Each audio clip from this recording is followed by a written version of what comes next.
flip. Oh. But I think we're okay. I don't know. Yeah, I mean, well, The refresh rate's set at 40, which is what it's been like. I don't plan on yelling. but, Nobody plans on it. yeah, it happened. Higher refresh rate should make it Snip. anything less than 30. Okay, well, I think we're sitting at 30. Did you like that audio quality? Yeah. Yeah, as long as I'm not moving around and fucking bumping into shit, it should be fine.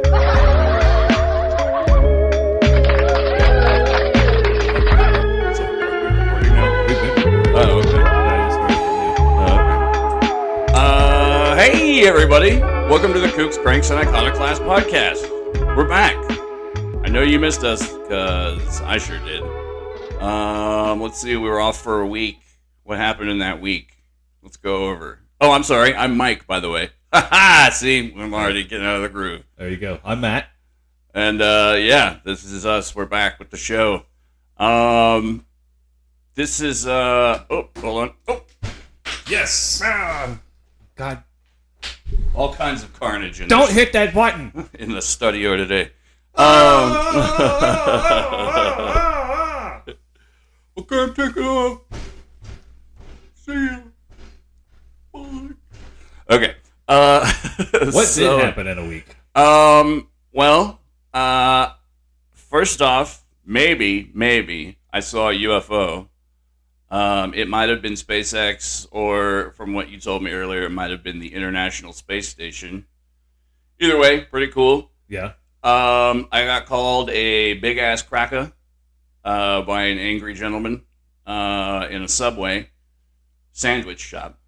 Not, the other kind. We don't really have. Yeah. Here. Well, there's that one underground part of the rail, but City, I digress. City place? Yeah. There's a ghost station there, too. Really? Yeah. The Lemon Avenue station. It's filled with, Lemons? Yeah, it's filled with giant construction equipment. What else? Let's see. Oh, there was, according to special social media consultant or correspondent, I guess, Chris Wells, he told me about Free Hamburger Day last week. And during Free Hamburger Day, apparently the social medias blew the fuck up with all kinds of people talking about, like, these hamburgers are poisoned. These hamburgers are made from human. It's people. That's weird. Yeah, a bunch of people were like, don't eat those hamburgers. I won't go into the further specifics of it, but just suffice to say, conspiracy culture did not die in the week we were gone. Ryan Macbeth was talking about how that F-35B, the guy bailed out, right? 35B. Yeah, it's so they when they make a fighter, they make... Oh, like a jet plane. Yeah. Okay, because when you say letters and numbers next to each other, I have no fucking idea what you're talking about. Anyways, the guy bailed out, right? Because something went wrong in there. Yeah. And, a fighter pilot, like, ejected? Yeah. Okay. He ejaculated from the plane. But it flew for another 60 miles, right? So, like, they think that there may have been a computer error in there. And then the guy, like, gets out of the chair and he's, gets his parachute off and stuff. And he walks up to some guy's house. He's like, hey, can you do me a favor? Can you call the Air Force and 911? I gotta call my ride to come get me. Yeah. Can you call this guy? And the 911 operator is just like, a pilot? Yeah. Like a pilot light? No, a pilot fell out of the sky. And she's It's Herman Hesse. the poor... Or Rudolph Hesse. No, I'm thinking of the writer. Yeah, whatever. The poor girl was having a hell of a time, man. And, like, then the pilot gets on the phone. He's like, hey, this is blah, blah, blah from the military. Please, this is Super Dave Osborne. Yeah. Can you send an ambulance and call my boss? Did he hurt himself? Like, well, I mean, it's a pretty violent action to be ejected out of a plane. Ejaculated out of a plane? Yeah.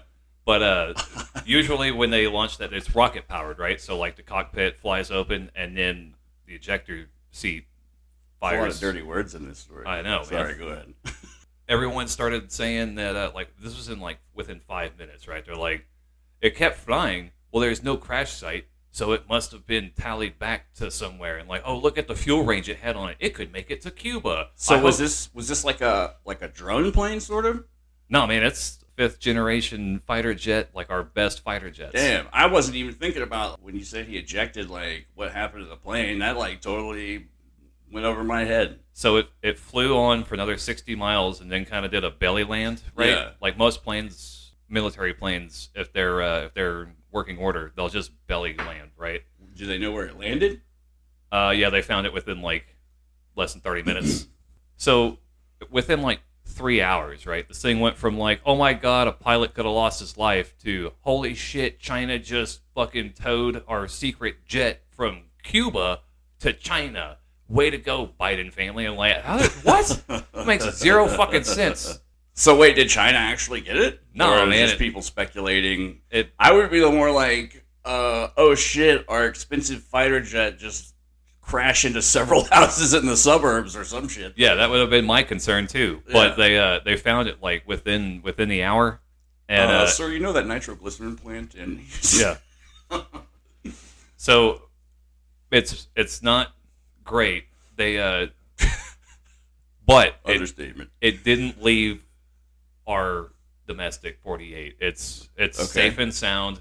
But I think what's most important is the pilot is fine. Yeah. The jet is replaceable. Yeah, true. Plus, if China even got a hold of it, I don't even think they know what to do with it. Yeah. This must be Knight Rider. What? I'm afraid I can't do that, China. Yeah. That's how I'm getting my AIs mixed up, but Cheryl? Don't look at me, meatbags. So today... folks, man, it's good to be back. This is a special time of year, favorite time of year. It's almost hoodie weather, and Halloween is right around the corner. That's right. And that's why all this month we're going to be covering crazy... what's up? Sorry. I was going to do the monster voice. Oh, okay. For the laugh. Okay. Go for it. Take one out. Oh my god. All this month, we're celebrating Halloween, and we're going to be doing that by covering predominantly real-life monsters. Mostly real-life monsters who are sort of the beginnings of myths and legends and sort of horror tropes that you see in a lot of movies. We're going to be going through history and sort of sifting out the real-life stories that most of this stuff is based on. But today, we're starting with an extra special, super esoteric one. I don't think a lot of people have heard of this dude, which is strange because I've read several arguments that this man is sort of the precursor to Nazi occultism, which I can kind of see. There are some parallels and similarities. But lesser-known historical figure, total batshit insane monster. Today, we're talking about... Hold on. Let me get his whole name, just to make sure. Baron Nikolai Robert Maximilian Freiherr von Ungern-Sternberg, a.k.a. the Mad Baron, a.k.a. the Bloody Baron, a.k.a. the White God of War. Man. That's the scariest one. I'm going to let Matt kick off with the history because this dude is sort of he's very much a sort of historical footnote, I guess I would. Yeah, that sounds about right. Because, once again, not a lot of people know about this guy, and we like to bring you the more esoteric shit, obviously. But this dude is, I would say he's sort of a more modern version of, well, relatively modern, 1900s, late 1800s, 1900s era, more contemporary version of Vlad Dracul. He's a war criminal, to say the least. Yeah, total soldier through and through, and he's also, quite possibly, a god incarnate, according to some people. Well, which we'll get into. He was. Yeah, was. Yeah.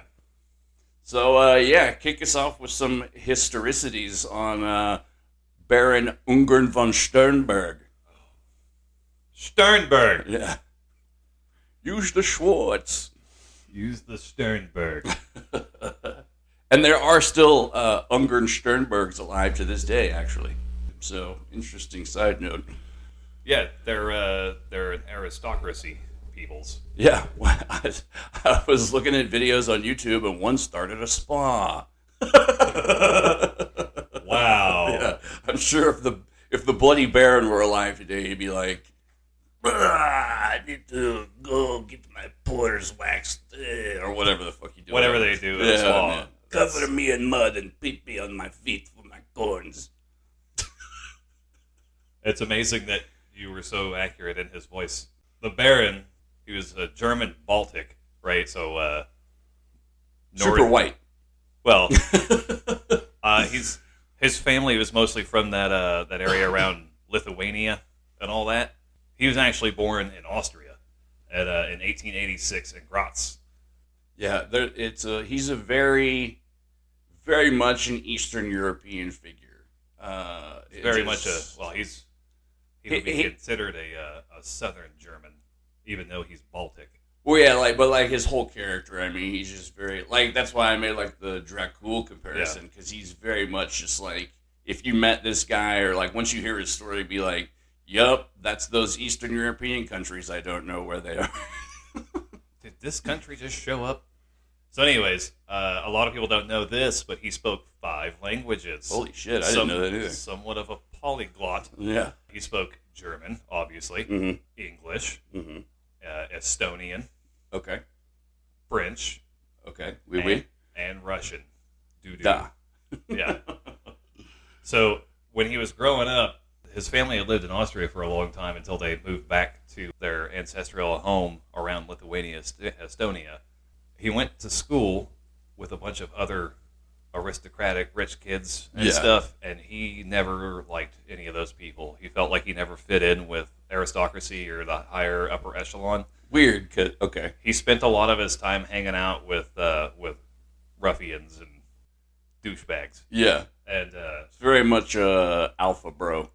So he got this idea that it would be fun to beat up on bullies, and then when that got boring, he would go find the kids that those bullies were beating up on and beat the shit out of them, and then go back to those bullies and say, "That's how you kick the shit out of that kid." I show you how to kick the ass.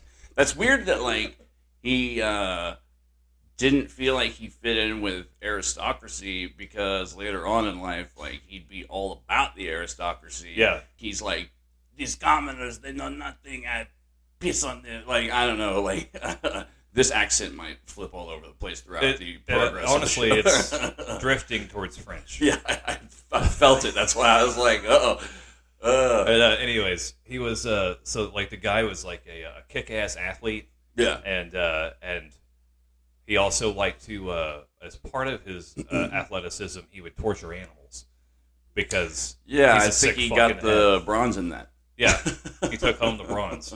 It's right up there on the McDonald triad. I'm sure if he pissed the bed, they had the servants killed immediately. Got new ones afterwards. Seems like something they do. Fetch me another peasant. Yeah. So he loathed protocol and shunned aristocracy because he felt that it was just too stuffy and just it's not really his speed. He liked more hanging out with the guys talking locker room talk or barracks talk. Kind of a Rodney Dangerfield in that aspect. Yeah. Okay. We're all going to get paid. The food's terrible, but the portions are great. So after a little while, his parents got divorced, and his dad ended up going batshit crazy and needed some time to rest in an insane asylum, or as we call them today, a spa. Okay, so 2 questions or comments. One comment, and I know that you're about to turn the corner and his mom gets remarried, but I know that they had what do you call it, an ancestral home, a castle at some point. Was this with the first dad? Yeah. Okay, yeah. So that was in it was deep in the woods. Yeah, out in Estonia or Lithuania. Yeah. So there's that also. He has this very the fucking weird kid who lives in the castle out deep in the woods. And we're talking deep in the woods. They were far away from civilization. There ain't there ain't enough deep woods off the Yeah. land. It just ain't. Once this guy bites you, he ain't letting go. Oh, well, go ahead. I forgot my other comment, but So it's there where he developed this love affair with the Mongol horde, and the whole history behind it. And this is parents. This is why you don't give your kids books, because they're going to get an unhealthy obsession for murderous people. What year was he born again? 1886. Okay, yeah, and this is also like a time frame in history, especially like throughout Europe, when tales of the East and like quote unquote mysteries of the Orient, etc. Like back then, we don't use this word anymore, I guess, but Orientalism is what they called it back then. So like anyone who like Eastern religions and the stories and myths of China and Japan, etc., things like that were really big and had sort of a cultural effect on the sort of occult milieu of this time, because all the people who were getting into alternative and or Eastern religions and stuff like that. So I think this sort of plays into some stuff that happens later on in his life as well. It was also around this time, after his father went to the insane asylum, that his mother remarried. And what is it about the aristocracy and like, I guess it's all the inbreeding. I don't know. Well, the Habsburgs are like the that's case in point example. Yeah, but I don't know. Smallest dogs are the most inbred. Yeah. No, okay. I remember my other question too. Like, isn't most of the European royalty and aristocracy, most of them are German, right? There's a good chunk of them, yeah. Okay, and because he's like adjacent to that to a degree, I guess. Like he's not like related to the royal families or whatever, but it is part of the aristocracy. Yeah, when you become a baron, that's okay. You've been promoted to Yeah, that you got point. your ears chopped off by the. Yeah, you did something for some noble or not noble, some king or queen back in the day. Like you buried a human-sized bag without asking questions. Dude, you did such a great job knocking out all them Habsburgs. I really appreciate it.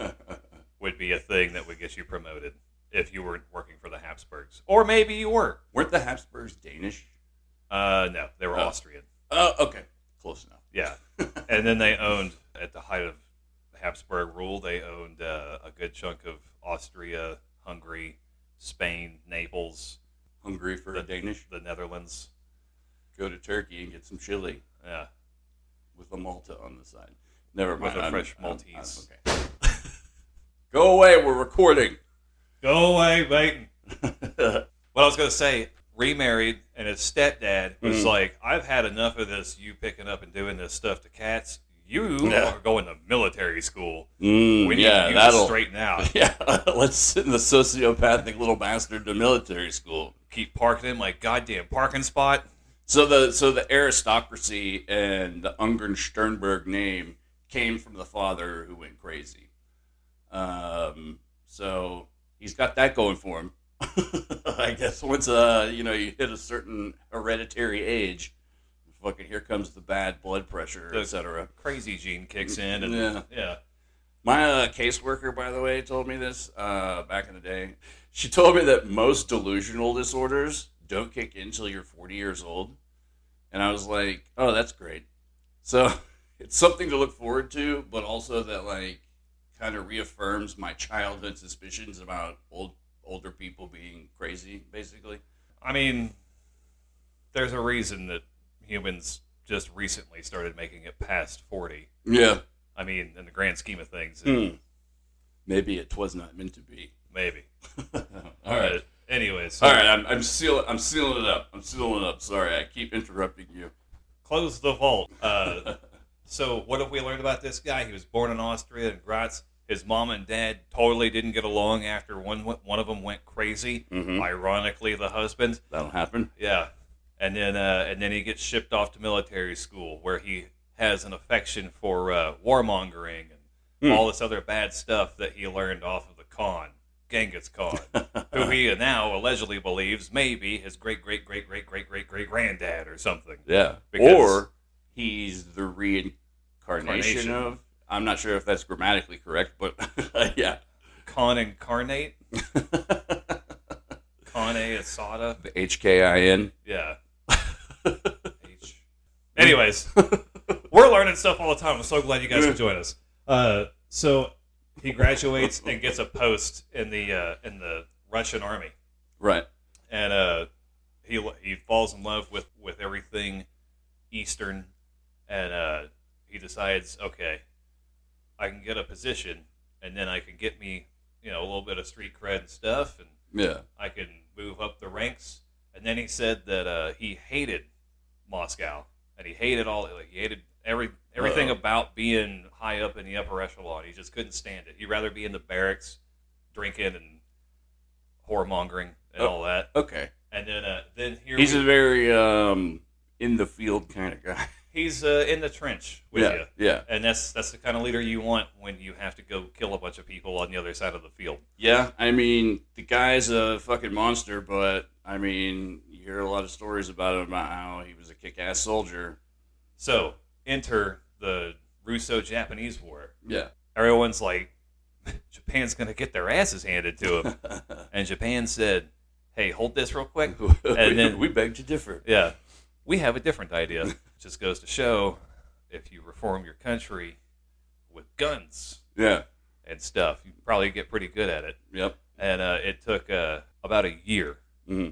And then there was all kinds of fiascos that went wrong with the Russian military. They sent the Baltic fleet around the globe under the Cape, or through the Cape of Good Hope, south of Africa, to Japan. Yeah. And it fucking limped there. And by the time it got there, nothing on those ships worked. It was just cannon fodder for the Japanese Navy. Wait, so the Russians sent ships down around Africa to Japan? Yeah. Why? Because it'd be like, they won't expect that.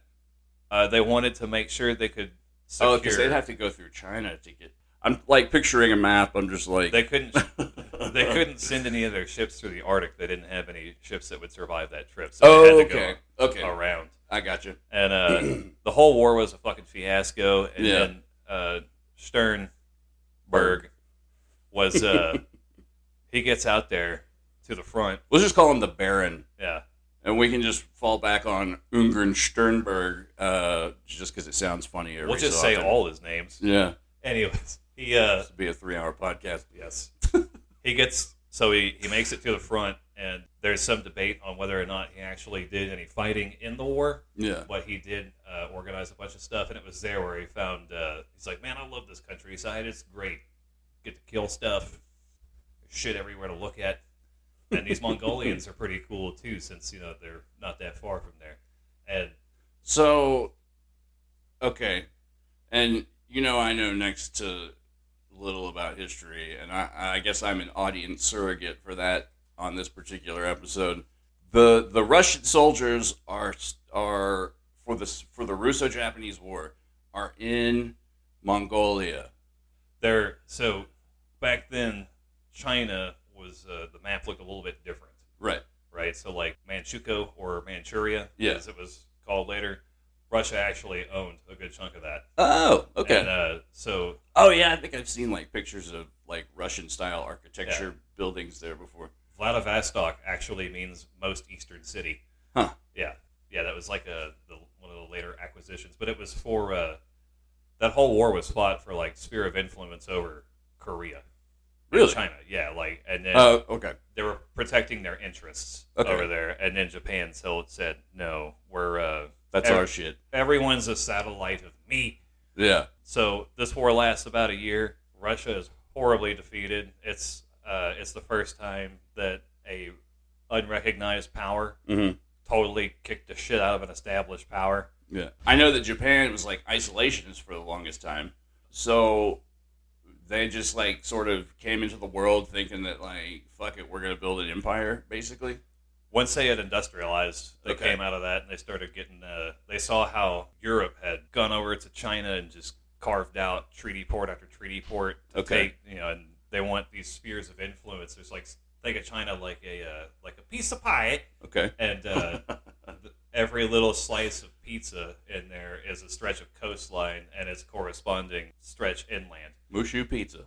Pretty much. Okay. And Japan said, "Fuck that! That's not happening to us. We're a colonizer." Yeah. And so, because we've kind of visited Japan before on this show around this time. yeah. And this was when like things were sort of transitioning from shogunates and whatnot into and modernization. And this put Japan, like, people were so impressed with this, how the war went for Japan, that the UK actually ended up signing a naval treaty alliance with Japan. So Okay, yeah, because I've seen a lot of media around that time.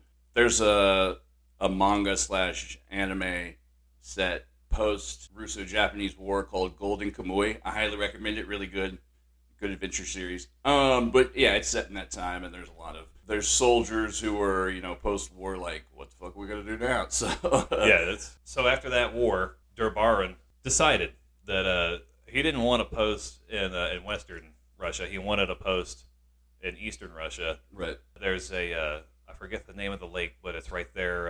Baikal. Yeah. Okay. Trans-Baikal region of Russia was where he got stationed, which was a really weird thing to do, because all of his contemporaries were like, "What the fuck you want to be out there for? There's nothing out there." And you're like, "No, I just love it. The people are great, and it's great to look at, and I just feel more at home."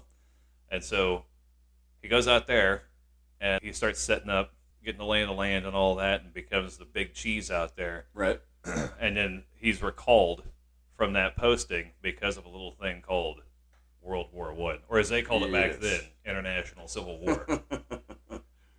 First, they put him on the Austrian front, and he's super effective as the head of the Cossack division, Okay. on horseback with sabers, charging into machine gun fire. Yeah, I've read that he would ride a horse into battle with a sword in one hand and a gun in the other, and just fucking tear ass. Like, he also had people kind of almost comment on what a fucking moron. Like, it was divided down the middle of, like, he's so brave, he's such a daredevil, to, like, this guy's fucking crazy, he's a fucking moron, he's gonna get killed. But yeah, that was sort of his This guy's fucking insane. Yeah, he just like was balls to the wall, didn't give a shit, like, rush into battle and just start fucking chopping heads. Like, he was a crazy fuck like that. So I do have to backtrack just a little bit. Mm-hmm. So before World War I broke out, Yeah. he had been getting established in Far East there. Yeah. And he received word that there had been a couple of let's call them January 6 events in Russia. Yeah. And he's like, "Well, what happened? Sorry, man, they burned your house down." Like, Yeah. What? Yeah, that's right. You motherfuckers! The castle deep in the woods? Yeah. Yeah. That requires a lot of deep woods off. Yeah. Yeah, because this, I also read that this is what sort of contributed to his whole, like, okay, well, his ideas on the aristocracy sort of turned around. He's like, all these regular Joe Sixpack jerk-offs, fuck every single one of them. Like, he was just down on the common folk, he had basically. he grew a lot of contempt for peasantry. Yeah. Like, you guys don't even know what the fuck you're talking about, because what the fuck do you do all day? Don't you guys, like, play in shit and mud all day? You just wait in a bread line all day? Yeah, you fucking asswipe. So, in that time in Eastern Russia, no one's quite sure. There's rumors going around, but he liked to engage in risky behavior, like getting in duels with people. Okay, and there's at least one confirmed instance where he was like, "I challenge you to a duel, douche," and then he backhanded him and fucking probably the glove off a knight. Yeah, the iron hand, fucking gauntlet. They probably like shoot some guy in the dick, and he's like, "That's a gentleman's shot, prick." Duels back in the day, I heard, as long as you shot someone in the front, like, you were good. Or no, wait. So if the other person got shot in the back, that meant that they were cowards. So, like, if you survived a shot in the back or the butt or whatever, you were fucking ostracized from society. So, little quick history tidbit on duels. Yeah. We had a president that was really big on that too. Yeah, Judge Jackson. Yeah. "I'm sorry, Mr. Jackson. Please don't shoot me." I never meant to make your wife Rachel cry. Anyways, Jackson. Bit of a scandal around his wife Rachel as well. Man, how they met. I feel bad for anyone that talks shit about Rachel. Anyways, Andrew Jackson actually got into a duel with a guy once, and he'd been talking shit. Mm-hmm. And he's like, "Oh yeah, I hear she's a bigamist because her husband's still alive and a traitor." And he's like, "I challenge you to a duel, dick." And they get out there, and I defend her honor. The guy that he's dueling pulls his pistol up in the air and fires a gentleman's shot. Yeah. Right? Andrew Jackson pulls his pistol out and says, "Dumbass," and shoots him. Fucking dropped him right there. He's like, "Don't ever talk shit about my wife again." And the guy dies. And then he fucking died. The end. Dude, it was...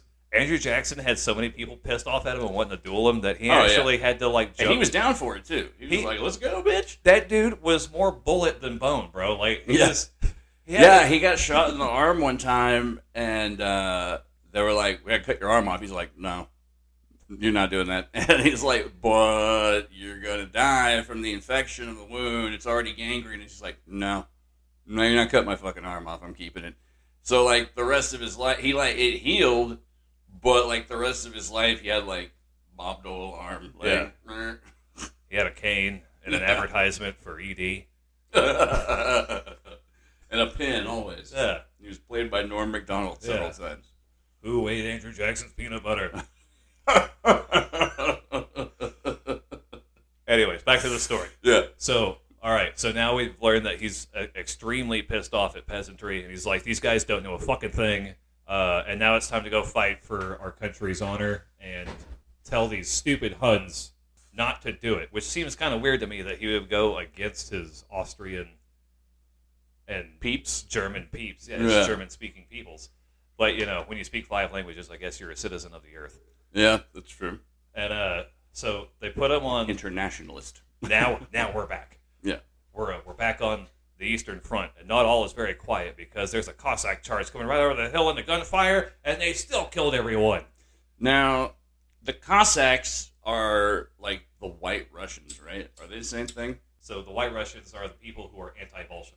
The Cossacks are a tool that's been used by every czar for like the last, 500 years. So are the Cossacks like a particular ethnicity, like tribe or whatever? They're an ethnic group in the south of Russia. Okay. But they're also like badass cavalrymen. Yeah. And, like natural horse riders. Yeah, and they've been... Like, they were used as hussars. You know, there were guys on horseback with spears. Even, like, up into the days of, like, line infantry, they would still carry a spear and go stab dudes. And then when that ran out, they take their sabers out, and then they probably had carabiners at some point, I'm sure. Like for mountain climbing? Horseback riflemen. Yeah. But, like, they got a badass reputation, you know, because they put down all these rebellions, and they've fucked up the Ottomans a bunch, and like they got a... So were they like kind of mercenaries also, or was it just whatever cause they felt aligned to, I guess? If the Tsar sent the Cossacks after you, that's your ass. That's your ass. Okay. Yeah. You were going to the gulag, or you were going to get your head cut off. Yeah. It's a real Sophie's choice. Yeah, it's a real catch-22. But and they did really well out there. In fact, every medal that could be bestowed upon a non-commissioned officer at his rank, which was, I believe, a lieutenant colonel, he received it. He also received the highest medal you can award someone, the Order of St. George. Yeah. And he's... I know he got the Medal of St. George, the Medal of St. Stanislav, and the Medal of St. Anna, I want to say. At least. Yeah, at least, yeah. Some of those are, I believe, Eastern Orthodox saints. So, the Russians are the protectors of the Eastern Orthodox Christians. That's so weird, Orthodox Christians. Well, they inherited Constantinople, Byzantine Empire, and all that stuff. Yeah. After they fell, the beacon of the church is supposed to be Moscow or St. Petersburg. That's like the head side of the Orthodox Church. And then comes atheist communist Russia later. So it's weird. But I know that they had like a special relationship because the KGB and secret police guys, like, they loved the Eastern Orthodox priests because most of them were corrupt as fuck. And you could pump them for information. Yeah, whoever came in to do, confession, they would be like, so who's confessed to some heinous shit? And it's like, we'll give you wine and women or whatever, money, etc. Your mom. What? So most of his fighting on the Austrian front happened in Galicia, which is modern-day Ukraine. Very very heavy fighting. His whole regiment was known for going out on the most dangerous charges. That sounds about right. Yeah, probably they didn't reflect the casualty rate here. I'm not sure where those numbers would be. It's probably pretty fucking high since the Devil's Paintbrush knocked out a good chunk of everybody that did anything. What's the Devil's Paintbrush? Fully automatic machine gun. Oh, yeah, that sounds about right. Yeah. The Devil's Paintbrush. That's a cooler name than Puckle Gun. Yeah. It makes you pucker. I can hear sphincters tightening left and right. There was just one collective on the Eastern Front every time they brought it out. And so things were going pretty good out there until, hey guy, we're having a little trouble with these guys, the Ottomans. You may have heard of them. They're like, the Ottomans. Fuck those guys. Yeah. I know those guys. Those guys are dicks. I rest my feet on those guys. Yeah. He said he was told, we need you to go down there and hold back the Ottomans who are trying to push in because they just joined the Central Powers. And like, oh no, Central AC has Ottomans now. This isn't good. This is still World War I, right? Yeah. Okay, yeah. The Central Powers knew that the war was not going well, Mm-hmm. and so they were doing everything they could to, try to alleviate some pressure. That's like the equivalent of the Axis powers, basically.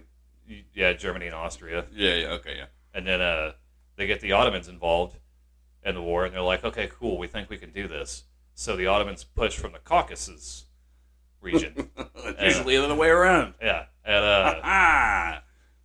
And they move him there, and they want him to start creating a new band of guys to fight over there. So they're over there recruiting, and he meets this guy, and man, you would have thought... his number one... You would have thought Cagney met Lacey. Oh, my number one guy. Yeah. He meets his Bob to the Joker. Semyonov. Semenov? Semenov. Sounds like a threat. That sounds like a fucked up contest. And they're... who was the two serial killers? Odie and... Garfield. Otis Toole and Henry Lee Lucas. Yeah. Yeah. This is the precursor. This is them? Yeah. Oh my god, those guys in a fucking war. Jeez Louise, I can only imagine. They were and they were fucking brutal. And it turns out that Semyonov.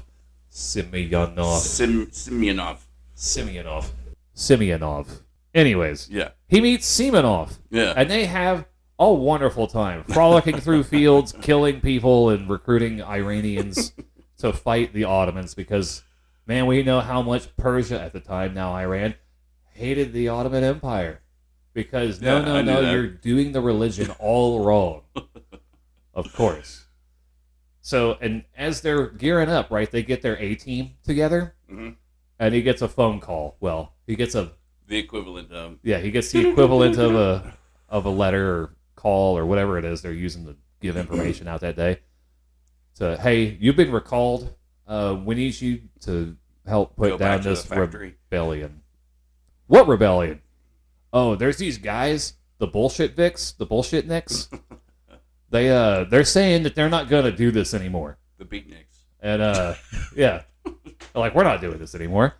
And he said, oh, okay, well, that's cool. And a lot of these generals and admirals were all getting letters, and they're like, oh, by the way, war is off, guys. We need you to come home. We're done. Yeah, go ahead. The war abruptly ended for the Russians when V.I. Lenin was snuck into Russia via a secret compartment in a caboose of a train. I believe we've touched on this before. Yeah. Yeah. And Dulles had the opportunity to talk to him and make him... throw the baby out with the bathwater. Yeah, and they threw the baby out with the bathwater because Dulles had to go play tennis. Fuck. What a Habsburg. Right? So, okay, so you know what also is weird? I totally keep spacing on the fact that this dude is a contemporary of Rasputin. Yeah. Which is crazy because they're very, very similar. Okay, so the uprising in Russia, like when the Tsar and his family were fucking massacred, basically. Yeah, basically. What year were we at? About like 1917? 1917, yeah. Okay. So was the onset of the revolution. Yeah. Okay, so the Romanovs are murdered. Rasputin is long dead at this point, I think. Well, like a couple years. It's been the 3 attempts already. Yeah. Who knows? He may have, I don't know. He may have made it out of there, and he's looking for his penis in a jar somewhere in a museum. So he comes back to Russia, and all this is going on. Like the peasants are revolting, and they're rebelling. So like what happens there? Like how does he? What's his deal in this particular era of history? So this is where you have the Bolshevik Revolution versus the White Russian Army. Right. And all the White Russians are pro-aristocracy, pro-czarist. Okay. But they're not putting up a unified front. They're, think of it more like a bunch of warlords that are all in agreement that we need to put one guy on the throne. Yeah. And his name was Duke Michael, or Archduke Michael. But little did they know, the Bolsheviks had already fucking murdered him. Oh, shit, okay. Yeah, so their cause is in vain. They didn't have a guy to rally around. And an admiral ended up becoming the supreme commander of the White Russian forces. Mm-hmm. And since most of the population of Russia is actually in the west of Russia, the Bolsheviks had already conquered most of that. So he said, fuck this, I'm getting out of here. And he went back to that famous lake. Baikal. Yes. Where the aliens are. Yes. And he decided to, all right, I'm going to get the guys that are cool with me. We're going to tell everybody what the battle plan is. And him and Semenov go down there and they say, look, we have this plan. It's crazy. But it just might work. We are going to liberate Mongolia from the Mongolians. We're going to help them give it to us. And so look, all these guys are busy fighting a war over there. No one's even looking at us. So they go into... God, this is so... How does this shit even... I don't even know how this is not a more known story. Because, like, yeah, that's the bigger, weirder part of this, is that, like, World War I is raging. Russia is all fucked up right now. And he has this idea to, like, go hijack a fucking... more or less an empire, a former empire sleeping giant, whatever you want to call it. Yeah. Like, at least in his eyes, and some other people who are sort of hanging their hat on this dude. It's just fucking crazy. It's like it's like Spectre from James Bond, like the old ones when Blofeld, like, he puts the two fish, he's like, the Russians, the Americans, and, like, the fighting fish are killing each other. Here's us, the piranha. It's a whole, like, crazy, like, I don't know, just like... Metaphor for...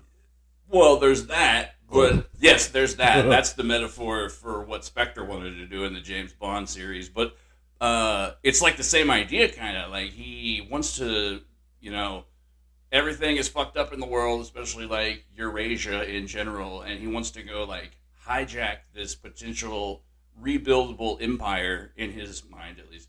And his own image. Yeah, that which too. Is really fucked up. As like and we'll get into this bit later, but as sort of like a fucking crazy battle pope of sorts, like a white god of war. Really, fucking that's a fitting name for the dude.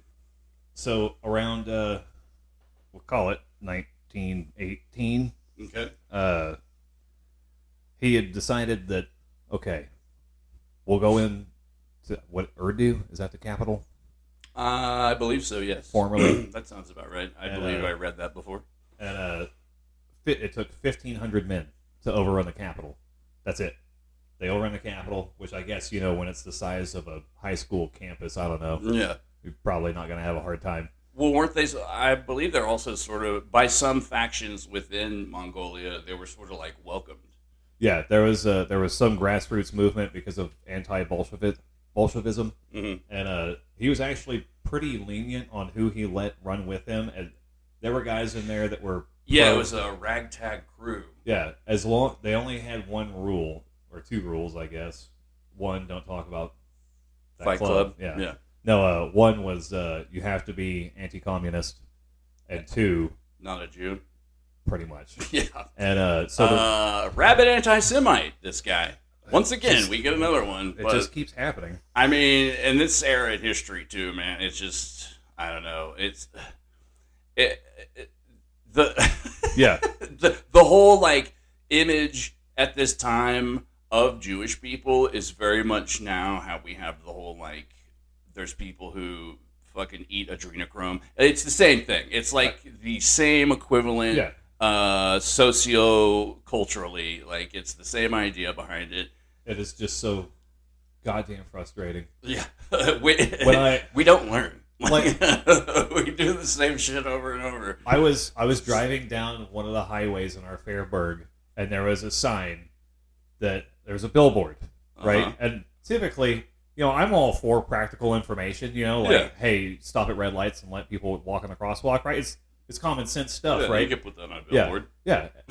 Because there's commercials here from the transit authority that's like, hey, let people cross at the crosswalk. But this billboard, a fucking billboard on 75.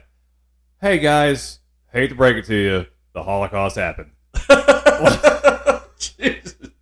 Like, yeah. That's the fucking world we live in. And it was brought to you by, and I'm pretty sure it was the Holocaust Museum of Dallas. And I was just like, man, How do you look, dude? All that film is fake, okay? It all came out 10 years ago. Like, no, dude, like, no, Ronald Reagan was there, man. He filmed it. I mean, like, Gordon Keith from The Ticket got yelled at Auschwitz because he accidentally dropped a Snickers wrapper in Auschwitz. You shouldn't litter at Auschwitz. I mean, just manners. Yeah, and like he kind of looked around and like they're like, hey, should I pick it up? do I leave it in or take it out? Do I leave it? And I can't get past that. It's just weird. So, but anyways, he takes over Mongolia. Yeah. Oh, and his ragtag crew, by the way, the Cossacks, as mentioned before, and I believe Mongols, of course, and there was like 6 different factions, if I remember correctly. There was actually some guys from China in there as well. Yeah, China. And then and correct me if I'm saying this wrong, Tatars? Tatars? Tartars? When I saw it spelt, it was Tatar. Yeah, the Tartars. Oh, it's okay. Tartar. Yeah, like tartar sauce. Weird. Okay. Yeah, because I'd heard Tartars before, like as a group of people or whatever. I'm sure if you ask somebody that doesn't live on this continent, they'll say it's pronounced a different way. But yeah, probably. Sorry, guys, I got a Texas accent. Yeah. It just kicks in. The reason that stuck out to me is because of all the Tartaria, however you say it. All that shit about like the Tartaria Empire. Do you know about that? Okay, yeah. I've seen a bunch of dumb shit on it, but like they brought rockets to the battlefield. Apparently, they had the internet and Google and everything we have now. They had, I don't know. That's according to the theories. So there's a rumor, and of course it's a rumor, but the actual inception of the hamburger was started by the Tartars. And I think I'd heard that as well somewhere. They used to cut pieces of beef off, and they'd put it under their saddle. Beef off. And they beef off. As long as they. Is that before or after the semen off? Before the semen off. Gotta get that protein. Good lord. And they ride. We have fun here. Yeah. They put it under the saddle and they'd ride around on that all day, and they'd tenderize the meat, and then they'd pull that off and cook it. And it probably worked. I don't know. Yeah. I'm not doing it though. No. It seems kind of odd. I mean, the equivalent of that is sitting on a pound of ground chuck in your truck all day with the suspension. Yeah. Ground chuck truck. Yeah. Nah, that's okay. We left some ground beef in my friend's trunk one time. We didn't know we did until about a week later in the Texas summer heat, and we found out the hard way. Oh, man. Yeah. Well, we're going to get into this really deep dive of how one man, a German, born in Austria, serving the Russian military, conquering Mongolia, revolutionized the Free State of Mongolia, and that whole thing about our Hasidic friends. Oh no. Boy. Oh boy. All that next. Yeah, we're getting to the super weird shit when we come back.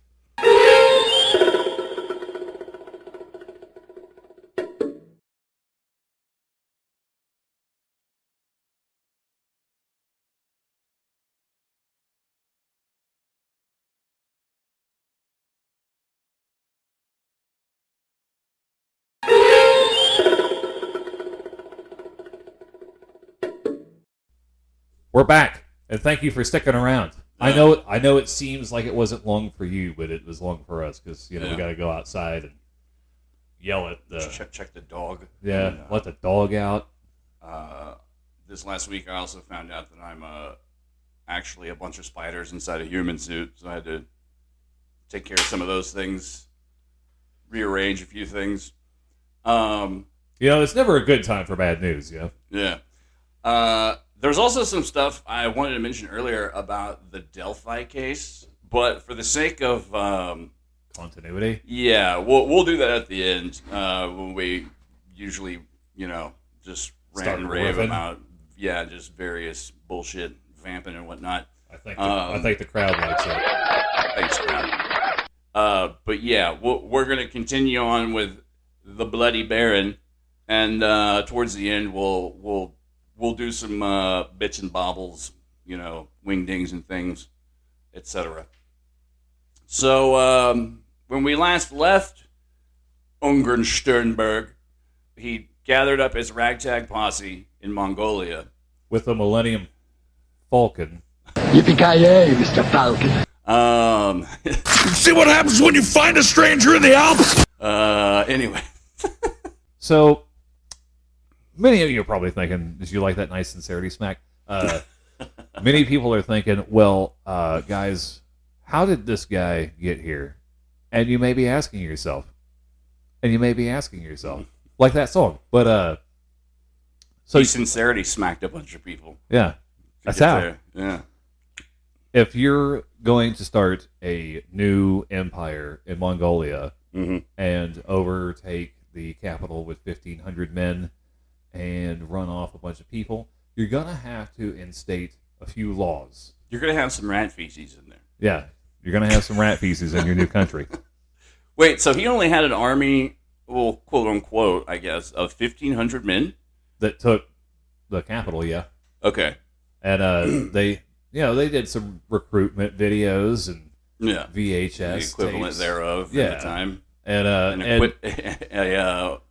they were pretty loose. Recruitment phonograph. Yeah, they were pretty loose on some stuff. And the first on the first day of Khan Miss, he installed the Bog Khan as the head of the state, which was more of a gesture of I'm doing this for you. I'm cool with Buddhism, basically. Yeah, is kind of what he was doing. And the Bog Khan is essentially he's like Tibet is the world capital of Buddhism at the time, and still is to a degree. I mean, for the most part, there's the whole touchy political situation with China. I'm not sure where that's at lately because I don't follow the news or politics. But there's a Buddha and an anti-Buddha. Yeah. But the Bog Khan was basically sort of their home team guy who answered to the Dalai Lama as sort of, if I have to westernize it with a simile or metaphor, it's basically, Tibet is the Vatican, basically, of Buddhism, and the Bog Khan would be their sort of bishop or cardinal working within Mongolia, who is a native Mongolian. Yes. Yeah, so there. So that was the first act. That was to endear themselves to the people. Like, no, we're going to be greeted as liberators and empire builders. His second act, would you care to guess? Issuing... Close. No, wait, hold on. You're really warm. I mean, metric system. No. No. Secret police. Ah, okay. He snuck Sting in there, and and instituted some pretty harsh policies in regards to... don't stand so close to the BogCon. Yes. I'm not going to sing it. Yeah. You're welcome, audience.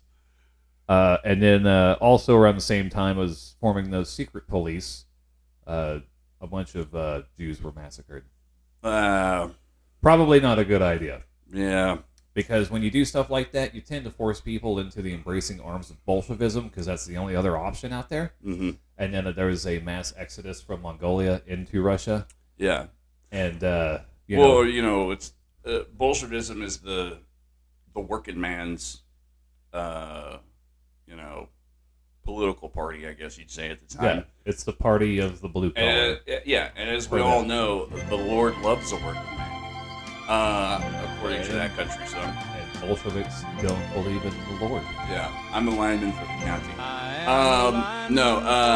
But yeah, Jewish folk at the time predominantly were working class. I mean, they lived in the ghettos, etc. So yeah, that's a natural reaction, I guess you would say, to... On behalf of those fucking I mean, weirdos. that's part of it, yeah. So, it's not all bad, Mike. Oh, yeah? Yeah. He actually established a public library system. Oh, that's... Where there was a lot of anti-Semitic literature. Oh, Jesus. He reformed commerce and tax laws. Okay. Which helped put less pressure on certain people and more pressure on other people that were also not allowed to read the books in the library. There was probably something in the legislation about 12 Jewish bankers who meet in a graveyard. I don't know. The Priory, or not Priory of Zion. What's it called? Protocols of the Elders of Zion was fucking fresh at the time, and everyone's mind, and just... I'm gonna go ahead and go out on a sports limb here and say that the Baron was an anti-Semite. Yeah. Oh, most definitely. Yeah. Yeah. He also once again precursor to Nazi occultism. He also instituted a Department of Public Works, mostly to make sanitation and sewers a priority. Oh my God! And then he also implemented religious edicts, granting more people religious freedom, and in parentheses it says excluding Jewish people. Okay. Gotta read that fine print. Yeah, and then here goes the one that I think really reflects his whole zeitgeist. Oh yeah. This is the one. Yeah. So because he's a true believer in Buddhism / parts of Christianity / parts of Bushido. I didn't even know about the Bushido thing. Yeah. It kind of makes sense though. I mean, actually, it really makes sense. He considered a warrior philosophy. Because there's all kinds of anti-Semitic shit in Bushido. Clearly. Yeah. We're being sarcastic. I missed that sometimes chapter. It's hard to read. So, you know how the Catholic Church used to have indulgences? Mm-hmm. Well, if you are in bad standing with your karma, well, you could pay to get a prisoner released. And not only will the BogCon adjust your karma, you also get some tax relief. That's weird as fuck. Because that all that's rubbed together. That money goes straight to fill the coffers. You got to get yourself a karma broker. Yeah. Look, bro, here's what I'm going to tell you. You need to go to the library, pick up that book about real estate and karma brokership, and get your ass in school. You need to pick up Karma Brokerage for Dummies. Yeah. And I didn't read this anywhere, but I almost feel like it kind of goes without saying, is that the secret police that they installed were probably... I would say almost definitely very much believers in we'll kind of get into the belief systems kind of at play here in the background, or those that influenced the thinking behind some of these actions. But I am almost certain that these secret police were like almost all like occult believers, or just brutal. Yeah, just like the people. Shittiest of... Yeah. Just, the worst. Who was the guy in the Dirty Dozen that they didn't trust? Worms or something. It was like Worm or Wormer or something. Yeah. Or Grub or Maggot. Or, yeah, I think it was Maggot. Yeah, I think it was Maggot. Is what they went It was with. Telly Savalas? Baldy. Kojak. Yeah. Yeah. Baldy. Yeah. Yeah. Loves you, baby. That guy. Yeah. Yeah. Not Ving Rhames. No. He was the new one. They remade the Dirty Dozen? Or, no, Kojak. Oh. They remade Kojak. With... Yeah, for some reason. Huh. Running out of ideas. So... I got plenty, Hollywood. Call me. So if you're wondering how well this government worked out, I got news for you. It pretty well for the first day. Yeah. Then they implemented it and enforced it, and not so great after that. Yeah. He ended up pissing off most of the people that live in Mongolia. Seemed a good idea on paper. And what he hadn't been paying attention to was his military solvency, because the Soviets had been pushing further and further east to knock out the White Army. Okay. And since, he's minding his own business here, trying to throw a coup at another government. Try to restart the Mongolian Empire. Yeah, he totally neglected his duties as a Russian officer, as a white Russian officer, to put down that. And so there was a contingent of about, 15 to 20,000 men bearing down on him. And they had heard reports from the people fleeing out of Mongolia about what this guy was doing. And they're like, these people are sympathetic to our cause, and we also should spread the revolution to Mongolia. And he went to go meet and have a parlay with these Bolsheviks. And he thought that he would get a lot more local support. Probably not. And wasn't a good idea on his behalf. Yeah, no. It didn't really pan out for him. They didn't like him very much. So he said, "Okay, well, fuck you guys. We're going. I guess we're game on. I'll see you guys in the mountains." And so there were small clashes here and there along the border and in the mountains. And there's a lot of dance contests. A lot of people got served. Yeah. It wasn't working out too well for him. So he said, "Fuck this. We gotta go." Now, I know at some point during this period, he was talking to various... I know China's in a bit of disarray at this time as well. Yeah, China consists mostly of different warlords. Yeah, and he's talking to various warlords. And at some point, he hooks up with one specific warlord, and they make some sort of backroom deal.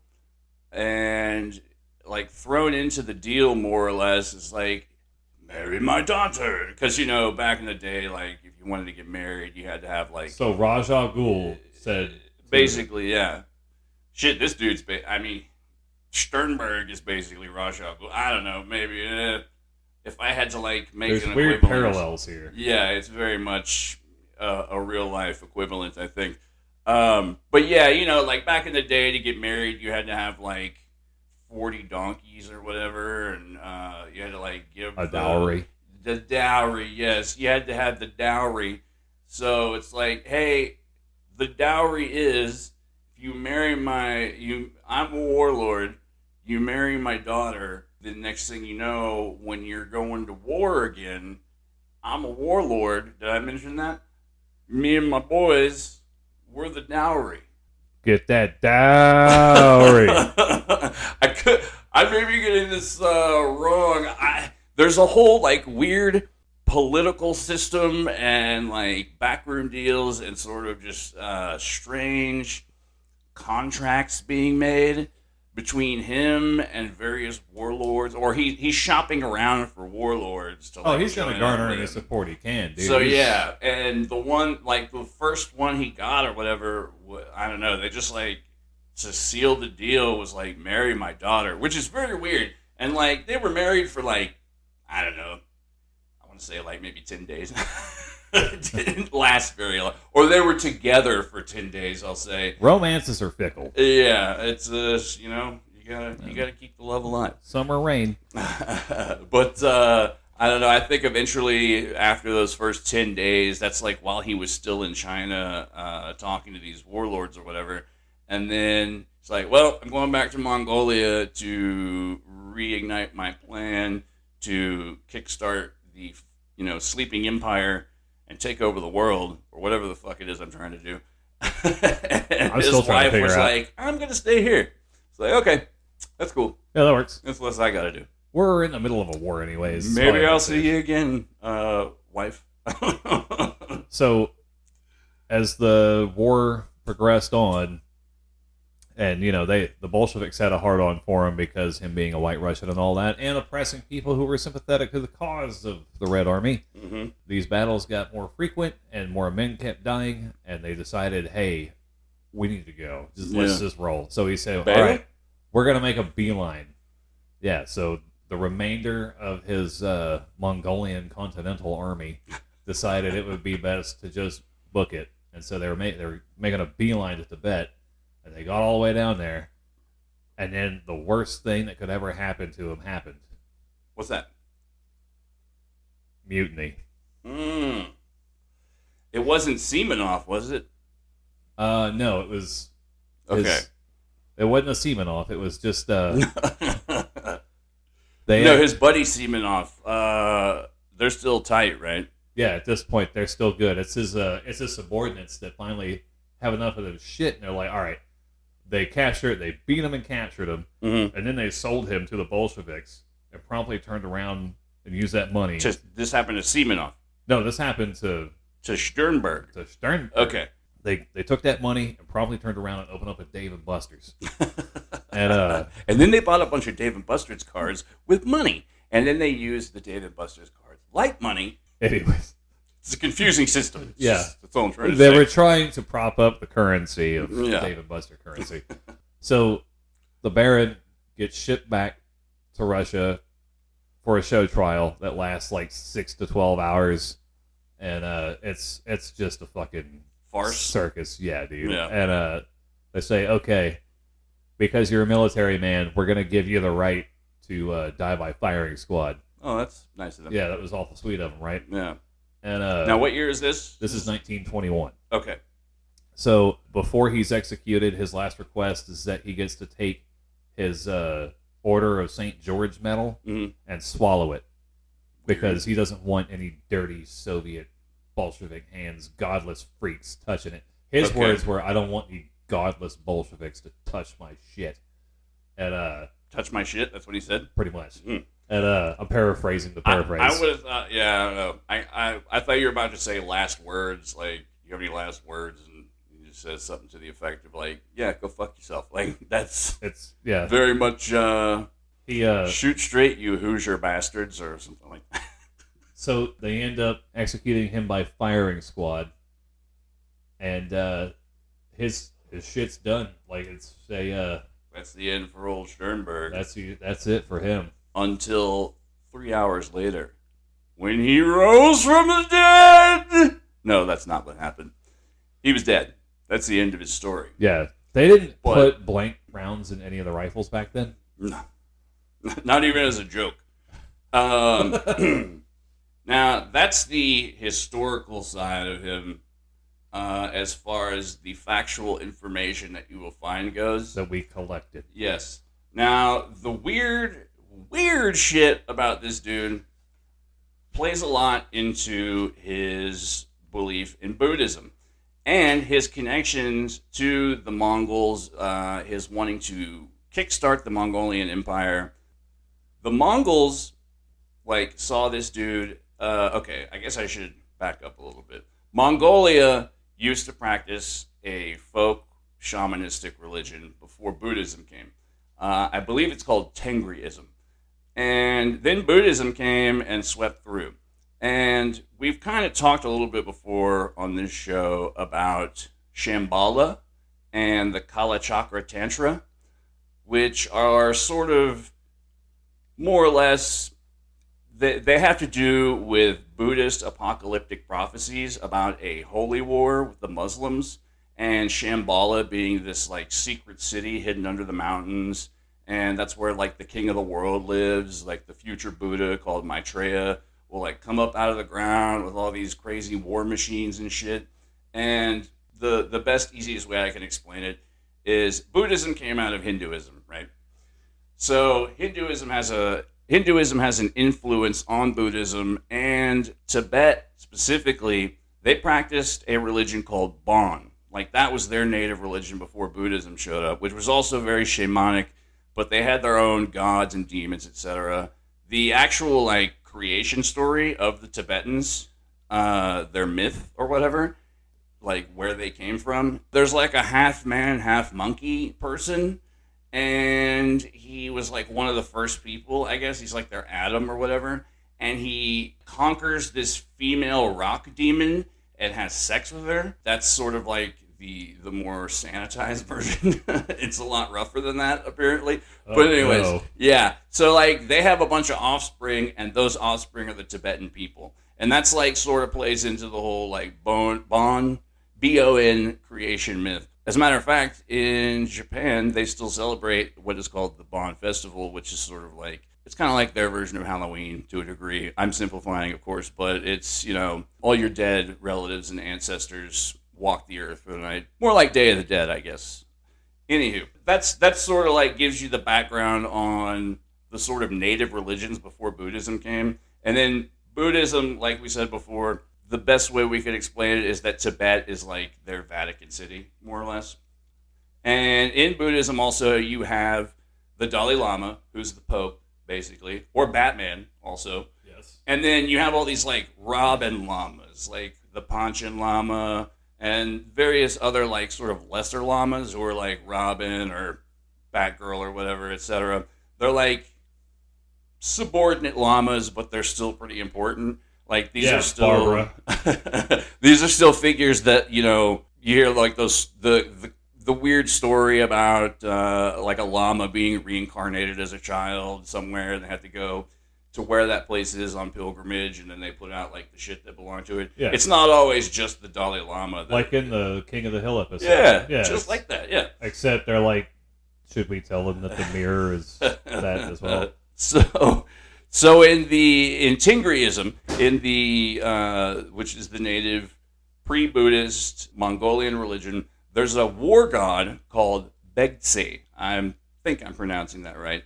Also known as Jamsarin. And they thought, or at least they were of the sort of opinion when this Ungern-Sternberg dude rolled through, that he was sort of a physical incarnation of this war god once he entered Mongolia. It's a real Quetzalcoatl.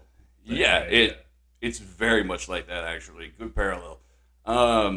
So obviously he's already got these like pretensions of I'm a descendant of Genghis Khan. I'm also maybe his reincarnation upon Earth. So when he hears this, he's like, yeah, I am. Like, I don't even know. That makes total sense. Yeah, like I'm surprised that I didn't have to tell you guys that. Like, I'm glad you told me. Like, as his eyes dart side to side. And then you got the Bogd Khan, who we said earlier is sort of like Tibet's man on the floor, or man in the trenches over in Mongolia. He's their, head Buddhist representative. And Tibet is also coming forth and saying that they have these figures called Dharmapalas, which are sort of like good demons. They're like demons that work for Buddhism, sort of. Dharmapala translates as Dharma protector or Dharma guardian. So they're like the fierce gods, like the war gods and shit. Like, Buddhism is actually a pretty fucking metal religion, especially when you get into like Tantra and shit, because they have all these like iconography of like the crazy six-armed, fucking demons and gods and shit, and like they got like a sword in one hand and a trident in the other and like a noose and shit. It's once again the influence of Hinduism and their sort of iconography of their gods. So Tibet is trying to say that Ungern-Sternberg is also a human incarnation of one of their fiercest Dharma protectors named Mahakala. Google image search this motherfucker because he is badass looking. Like, he's like a perfect example of what the metal aspects of Buddhism, and specifically like Tantric Tibetan Buddhism, are all about. They tell him that he's the incarnation of these gods. He's like, yeah, totally. Like, 100%. Surprised you guys are telling me. So, Baron Nikolai Robert Maximilian Freiherr Von Ungern-Sternberg, a.k.a. the Mad or Bloody Baron, a.k.a. the White God of War, by his many enamored neo-barbarian Mongol hordes, a.k.a. the earthly incarnation or manifestation of the Tibetan Dharmapala / Heruka. Heruka is another name for, basically translates to like wisdom guardian. because once again, they had these like fierce gods that sort of like work for the Buddhas. Yeah.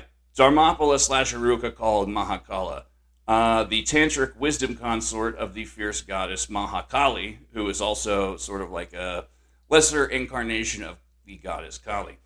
And possibly the closest modern equivalent to a for real, no shit Doctor Doom, who did we say earlier? Ra's al Ghul, Conan the Barbarian. Like, this dude is like Vlad Dracul, fucking all these people. Like, he's sort of a real life pulp villain to exist in the modern era at the turn of the 20th century.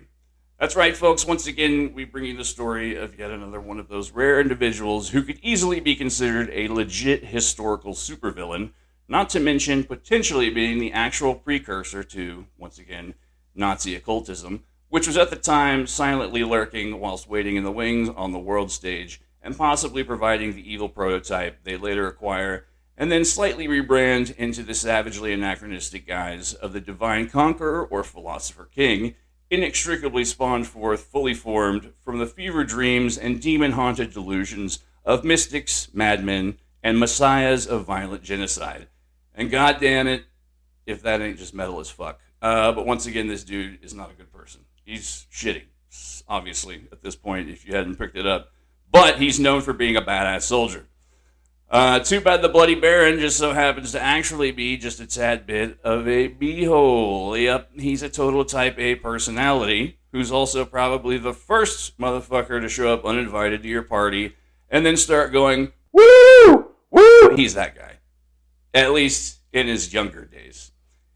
That's what that guy turns into. He shows up way too early, drinking everyone else's booze, making the ladies uncomfortable, etc. That type.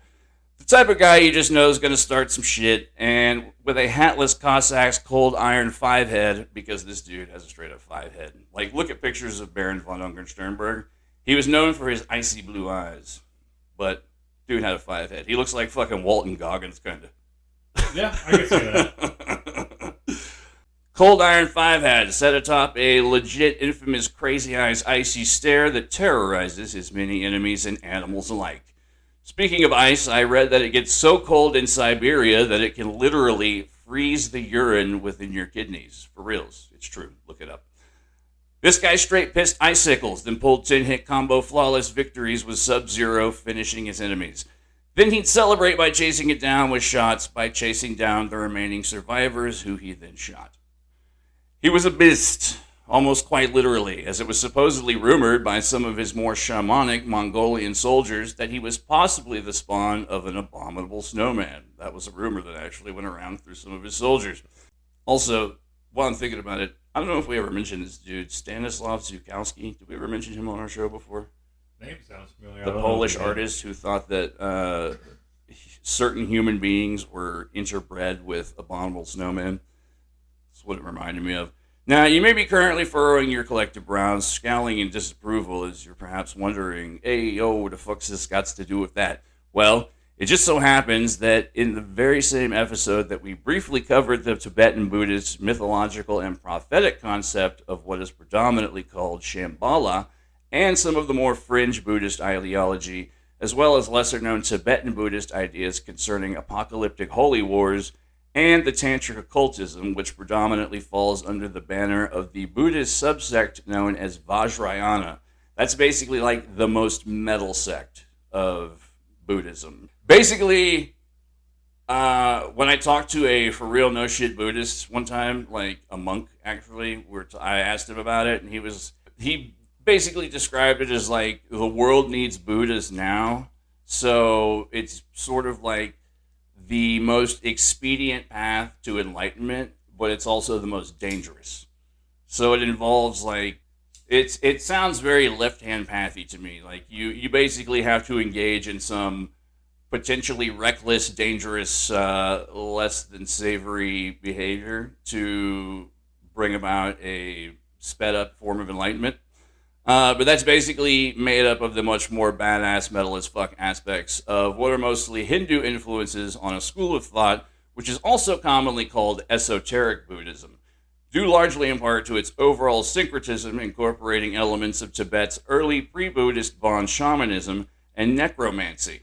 alongside fully embracing many left-hand path and heretical Hindu Vama-marga occult tantric practices. Vama-marga is their term for left-hand path, basically. The Vama-marga occult tantric practices, which make frequent use of antinomian or so-called blasphemous practices, adhering to the so-called laws of inversion or law of inversion, during which the previously mentioned tantric and or occult rites and rituals will often incorporate not only the infamous sexual techniques usually associated with the teachings of the tantras, this actually being something of a catch-all term. Tantra it pretty much just means magic or ritual practice, basically. Not just sport fucking. Yeah, or inner thigh massage without sex. Yeah, there's more to it. Which consists primarily of the secret teachings passed down through the ages via what is known as Twilight language. Twilight language basically just means that because you have all these weird like sex rituals and shit like that, you have to sort of encode it. You have to use coded language, or otherwise the fucking people are going to run you out of town, etc. So yeah, Twilight language techniques being transmitted from guru to student lineages. Basically, you can only be taught by a guru. You have to learn firsthand from one. Ironically enough, much the same way that STDs are transmitted. Or other social diseases, as previously pointed out once before. Just like how the martial arts, named after Mars, god of war, so too does there exist a sacred link between the pupil to a sexual sensei versed in the venereal arts and under the auspices of the goddess of love, Venus, or some divine sky dancing Dakini, which would kind of be the Tibetan Buddhist or Hindu equivalent between like Venus or an angel, sort of a combination thereof. Either one teaching the kung fu of Kama Sutra to future gurus throughout time. Aside from ancient alchemical sex magic practices, Vajrayana and left-hand path tantric occultism, aka Vama-marga, usually also entailed rituals which required intentionally morbid, taboo accoutrements, props, actions, behaviors, etc., are alleged to range from grave robbing to cannibalism to necrophilia. Allegedly. There's no murder, obviously, because Buddhism, that's a big no-no. Yeah. But in certain Hindu and Buddhist tantric practices, like if you want to be initiated, you have to, say, for example, spend the night perched on top of a dead body in the charnel grounds and stay there all night, no matter what, like jackals or tigers or potentially monsters, demons, etc., like at you. Does not sound like a good Friday night. Nope. Sounds like a downright scary as fuck time, actually. Yeah, sounds like Tuesday. I'm not working at Ruby Tuesday anymore. These rituals are also said to make use of substances which are largely prohibited within Hindu religion and which are usually referred to as the 5 M's or Panchamakara or Panchatattva, which are following: Madhya, alcohol; Mamsa, meat; Matsya, fish; Mudra, grain; and then finally Maithuna, sexual intercourse. Plus, in addition to this, is usually included some ritualistic form of, once again, the so-called tantric law of inversion. The best Western equivalent I can bring up to this is sort of like the satanic black mass, quote unquote. I have a question. What's up? So, no meat, no grains, no sex. That's the general rule for basic Hinduism and Buddhism. Those are all prohibited in the religion. So, these left-hand path, tantric practices, the dark side of the force, basically, make use of all the shit that's prohibited. And then you have, the social taboos, the law of inversion that has to deal with, social taboos. So, fucking in a graveyard. Just, shit like that. Being uber goth and edgelord, basically, as fuck. To sort of, it's supposed Flash! It's supposed to snap you out of your mundane routine. Yeah, basically, it's supposed to your brain unlearns everything or whatever according to how the practice is supposed to work. That's just very odd to me. That left hand path is just. I mean, that's where it comes from, because we've talked about it before in Western magic and occultism. Yeah, it seems odd to me that's... I get the whole part of abstaining, right? You know, you appreciate it more when you go without it. Yeah. That's why I appreciate money, because I go so often without it. A real love-hate relationship with money. It's crazy. Well, yeah, it's like the right-hand path practices are like, you know, asceticism, abstaining from sex, prayer, meditation, things like that. And then that's why you have, like, the more ecstatic left-hand side involves, you know, like, drumming around a fire and dancing around on drugs and things like that. Like, they're both the same route to some form of enlightenment, basically. It's just that one is supposed to be faster and crazier and more dangerous than the other. So that's why the 5 M's that I mentioned earlier are largely prohibited in Hinduism and Buddhism, and that's why they're incorporated into the tantric left-hand path practices. And then the law of inversion is like, the black mass is like a satanic version of the Catholic mass. Yeah. It's like the same thing, kind of. So that would be the easiest Western equivalent I could equate. So our left-hand path would be, let's smoke a brisket.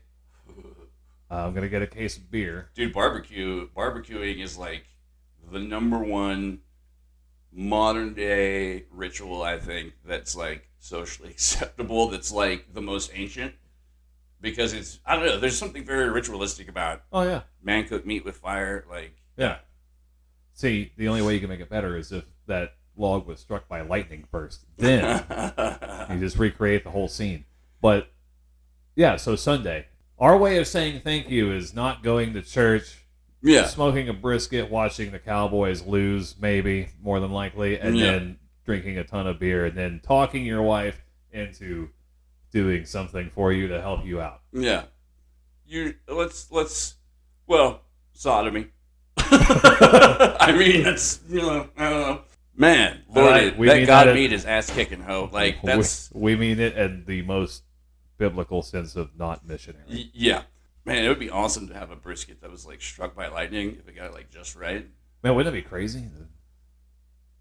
I don't know why, but I just thought of that movie, what's it called? The Natural, the baseball movie, where he uses the bat. They did a Simpsons version of it where, like, the tree is struck by lightning, and he makes a bat out of the tree that was struck by lightning.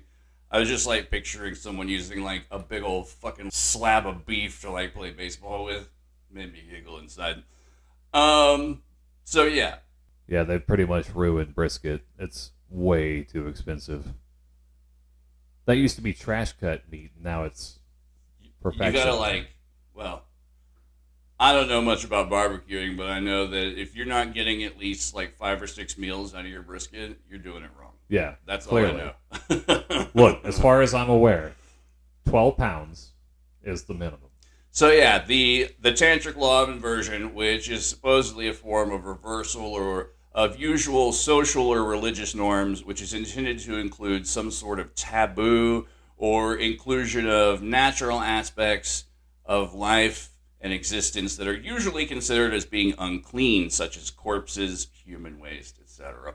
You may be asking yourself, what the fuck is this all got to do with Von Ungern-Sternberg? So you take this, like, mindset, and this is sort of like what he's been looking into, because these are all the more, like, lurid aspects of what people thought were, like, part of the tantras.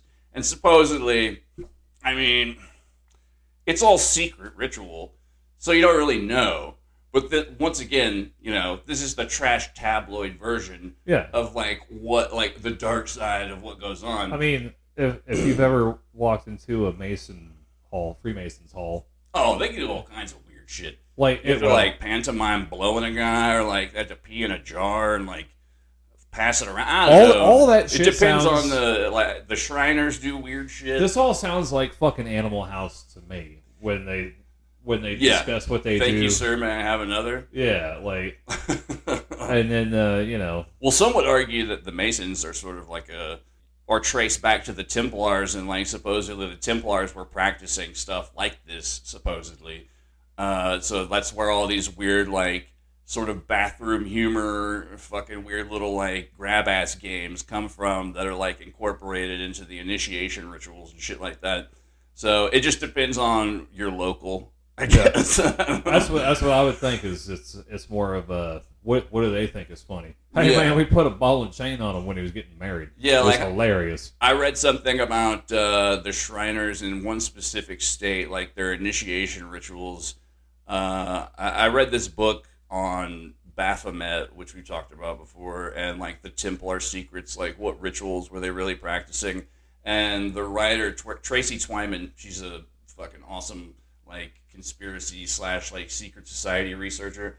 But yeah, she covers like the little grab ass rituals they play, and like supposedly at this one specific Shriner hall, they have like a statue of some famous historical figure's butt, and you have to like kiss the butt, and then they ask, like, you turn around and they ask, like, pledge, are you ready to join our group as a man in good standing? You're like, yes. They're like, well, too bad because you kissed a butt, and they like make fun of you for it, but it's part of the I don't know, just. And then, but I mean, you look at like what the Templars supposedly did, and fucking that's a fucking Sunday cakewalk. So who knows? But yeah, so you have like this sort of like weird occultic milieu, and then on top of that, the weird sort of apocalyptic prophecies of Buddhism and Shambhala and Kalachakra Tantra, which has to do with the end of time and just Count weird shit. Chocula Tantra. That's the most delicious one. So yeah, this was like the lurid tabloid version of Buddhism and Tantra, etc., that was sort of permeating popular culture at the time when we were talking about Orientalism earlier, and in the popular imagination, or at least lurking in the back of it. So this is sort of the stuff that like influenced, what were we calling him? Just the Baron. Baron. He's got so many names, I almost forgot them all. Roman. Baron Roman Von Studebaker. So, yeah. Roger Hammerstein. On top of this, at the same time, the Dalai Lama in power, or the one that just came into power, was the 13th. I don't think that's the one today, right? Aren't we on like 16 at this point? Something like that? Do you know off the top of your head? Not off the top of my head, no. I don't either. The 14th. But aside from the Bard Khan, you have this other fella who is one of the more like Robin / Nightwing sort of subsidiary lamas who are also important. This dude named Ogvan Dorjiev. And in this book that I've got, that I don't know how accurate it is, it's called In the Shadow of the Dalai Lama, and it's all about the lurid sex shit that goes on with Tibetan Buddhism and Tantric Buddhism. It's written by this couple named Victor and Victoria Tremondi. It was written not long after that sarin gas attack in Japan, because the Tibetan Dalai Lama like got his picture taken with Shoko Asahara, the leader of the cult. So, but they also incorporated bits and beliefs from Vajrayana Buddhism into their weird like apocalyptic theology. So I don't know what it is about this Vajrayana Buddhism like subsect, but like when they find characters like this, like Shoko Asahara or the Baron, they sort of are like, we got to draft this guy, like first round pick. We got to get a hold of him, because it plays into the Shambhala myth, which once again, there's it's the whole apocalyptic future prophecy of Buddhism going to war with the Muslims. It's apparently a recent addition to the canon, I'm sure. Yeah, see, they have these things also called termas, which are like they're basically like buried treasure teachings. So someone comes up with like a revelation, I guess you would call it in our Western terms, like it's like, oh, I just had this epiphany. Yeah, epiphany that has to do with all our hundreds and hundreds of years of religion, and also bears on the future, but the world's not ready yet. So it's like a weird time capsule teaching, and they hide it away, and that's kind of what this was. The first one they find is going to say pet a cat. stop and smell the roses. Yeah. Watch Ferris Bueller. This whole Shambhala thing and like the Kalachakra Tantra that has to do with the future holy war, this was all a Terma teaching, and someone like unearthed it at some point. So its legitimacy is strange, yet at the same time, the Dalai Lama now has initiated thousands of people across the world into the Kalachakra Tantra, which, once again, it's from guru to pupil. So you have to be initiated into this stuff, which maybe Sternberg was, because, once again, we have this fella, Og von Dorjev, from 1854 to 1938 is when he died, who trained as a monk in Tibet, was already a very promising individual. For this reason, he was a young man entrusted with caring for the 13th Dalai Lama. The duties of the Buryat, that's I guess another name for his station office, included, among other things, the ritual cleansing of the body and bedroom of the God King, the Dalai Lama, which implies quite an intimate degree of contact. Later, he was to be at times the closest political advisor of His Holiness. So this guy, Dorjev, was sort of, he had like political inclinations as well, and he believed that by aligning themselves with Bolshevism, wait, let me make sure that's right. Yeah, Bolshevik Buddhism, that eventually, they could help sort of like kickstart this whole weird prophetic prophecy, kickstart their weird Shambhala prophecy. But they went through like a weird, like different route at first, because instead of Bolshevism, they knew that Ungern-Sternberg was trying to rebuild the Mongolian Empire. And in these prophecies, Mongolia is seen as like the tip of the spear in this like sort of uprising. So that's why they were like also feeding him all this like, you're this reincarnated god, etc., etc. This Dorjev guy, and in conjunction with the Bogd Khan, they're like feeding Sternberg, all this, you're the reincarnation of blah, blah, blah. They want him to like kickstart and rebuild the Mongolian Empire. So they're basically telling him, like, you're the white god of war. And he's fucking, like, all in on this, basically. He's 100% in on all this, like, Buddhist prophecy stuff. These practices that they supposedly, engage in, like, all this left-hand Tantra shit, and specifically in Vajrayana Buddhism, they have this weird belief called POA or FOA, which is basically like releasing someone's soul from the wheel of karma. So it's like okay to murder, basically, more or less. It can be interpreted that way. Let's say that. I don't think the people who originally came up with the teaching had, these fucked up ideas. We're taking you off this hamster wheel and putting you on a fast track. Yeah, exactly. So it can be easily manipulated into violence or used for violence or whatever. So yeah, Ungern-Sternberg basically took all these ideas and combined it with his rabid militarism and sort of made himself into this fucking spiritual warlord.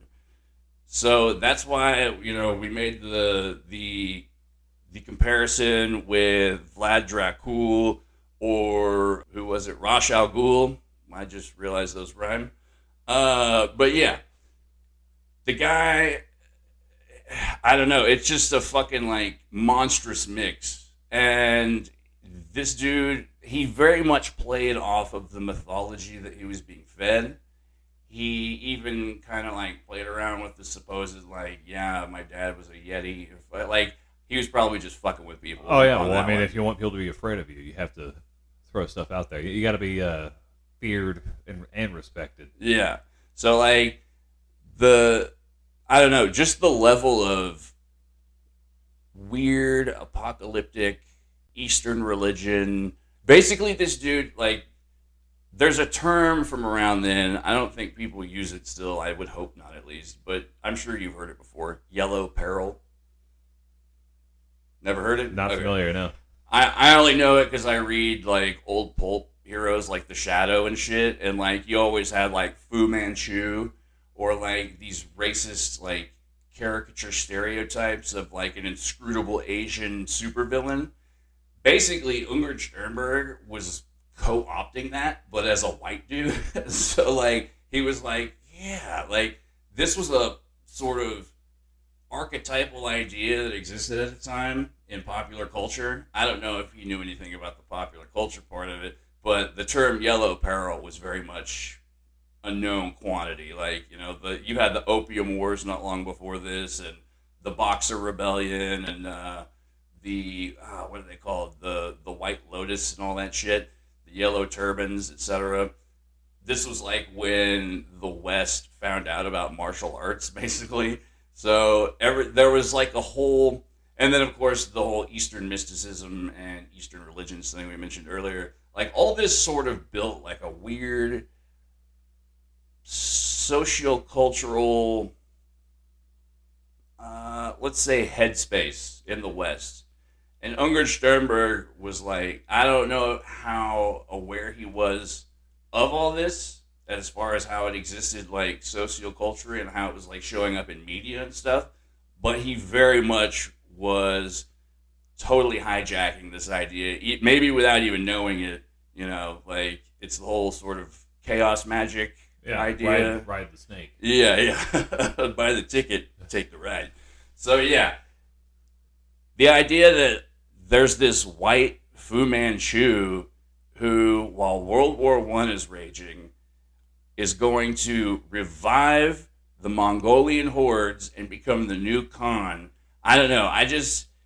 It's the weird epic supervillainy of the whole fucking like story, basically the story behind the story too, that made this guy kind of interesting to me. And I still don't know why he's not more known too, because he's totally like, once again, he's probably outshined by Rasputin, but he's just as equally crazy. Fucking, he's just as equally, like, if you look at pictures of this dude, we'll probably include a picture on the, what do you call it, the thumbnail or whatever for our episode. He just looks like a fucking supervillain. And he started wearing, his uniform even, he combined like a Russian military outfit with a sort of religious Buddhist garb with I hate to like even quote this, but you know, like, it was a Buddhist symbol before it was a Nazi symbol. but he had the swastika sun wheel like right in the center of his chest on his religious garb that he wore / supervillain outfit. And that's another reason that people say he's sort of a precursor to Nazi occultism. Plus, you know, with the Nazis, you have like the trip to Tibet, and like they tried to fucking hijack this whole sort of Eastern mysticism thing too.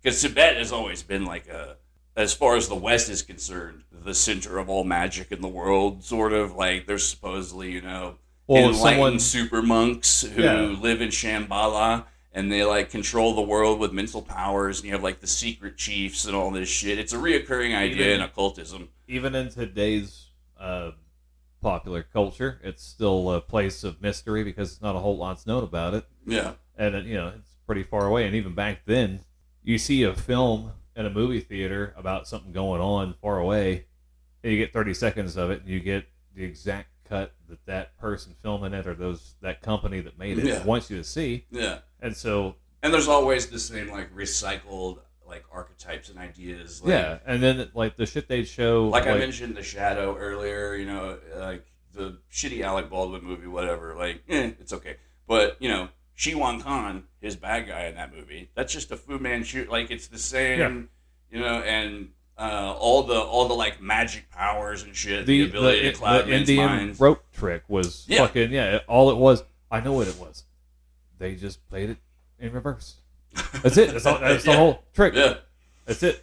But because it's so mystical and magical, etc., like people, you know, they want to believe the magic story more. Yeah. Which I totally get. I mean, everybody wants to still think that there's some kind of magic out there because the world is a very, very boring, dangerous, mundane place. I mean, it's the same with conspiracy theories too. Yeah. Because no one wants to think that... No one wants to admit to the idea, like, okay.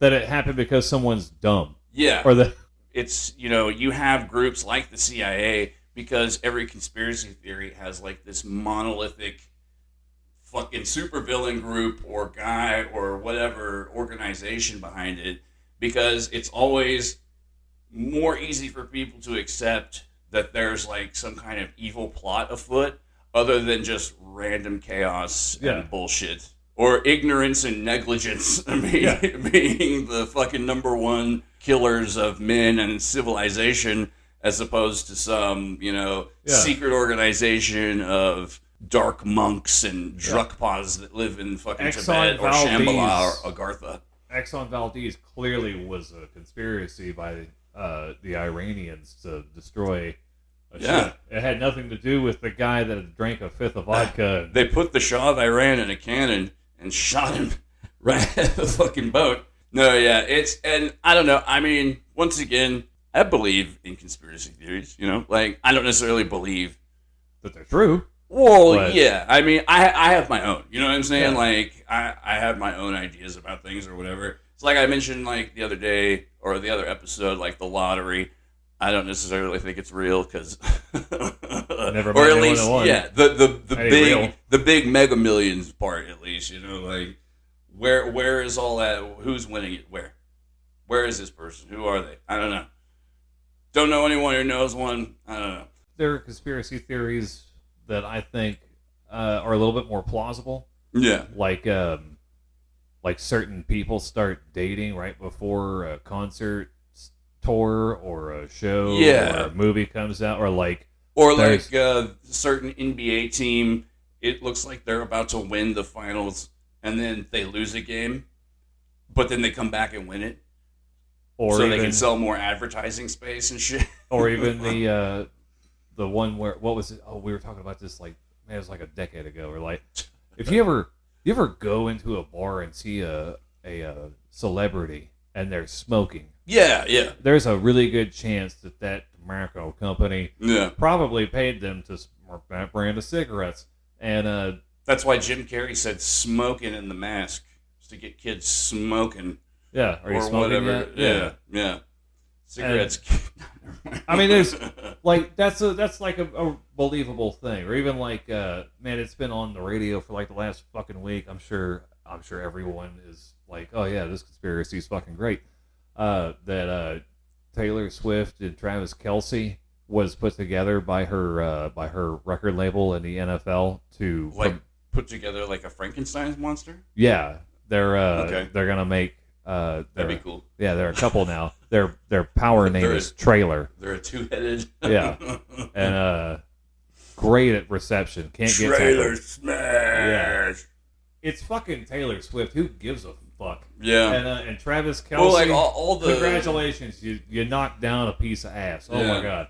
Oh man. You got with a chick who everyone knows who she's been with for the last whatever. Well, she writes a song about everybody she breaks up with. She writes that before they even go on a first date. Like all the stuff about the music industry in general, like what was it, Astro World? Like the all those people who stampeded over each other at the Houston show for Travis Barker, or what is that his name?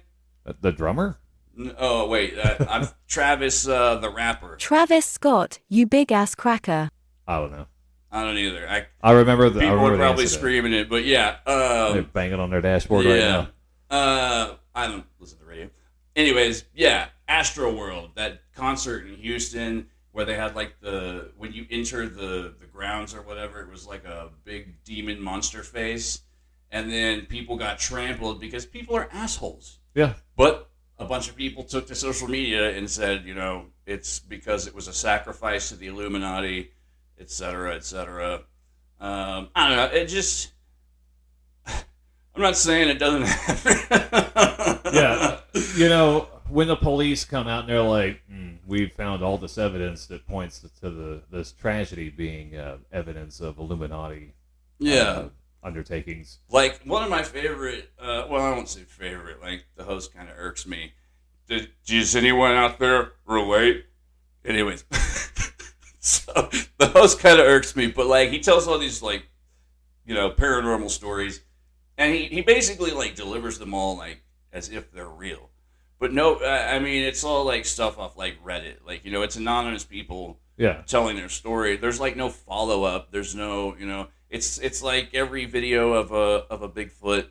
There's no follow up. It's like, hey, I just happen to have my phone out and there's a Bigfoot out there or whatever. Man, and some of those videos are cool as shit. Some of them so I want to believe. I have the poster. That's in the office. That's the main point behind the conspiracy screed for right now. But you got to give me more, man. And like when I see stuff on the internet, I won't say the exact channel, but the guy he's a really annoying British person with a bald head, and that could be a bunch of people. Yeah, and I think I know who you're talking about though. But like whenever they describe the situation and give the narrative. It's always some people on the internet saying it's gonna do it. I know exactly what you're talking about. But I don't understand like how this dude can get away with saying stuff. The language is geared to where it's obviously true. It's just the internet is a real person. Like he's describing the internet like it's a real person. It's freaking out the internet. The internet's a fucking non-living entity. I know exactly who you're talking about. It's a goddamn... Dude, the wind blows, and he's like, this terrifying footage over here was something that was caught on somebody's cell phone. Shitty and blurred, but still look at how creepy it is. This terrifying footage is freaking out there. Yeah. Yeah. Yeah, like, man... At least the only reason, like, I harp on this so much is because I just want people to be a little more thorough in their, I want them to be more critical in their thinking. And because if we take all this shit that we're shown, like these cryptid videos and conspiracy theories, etc., what have you,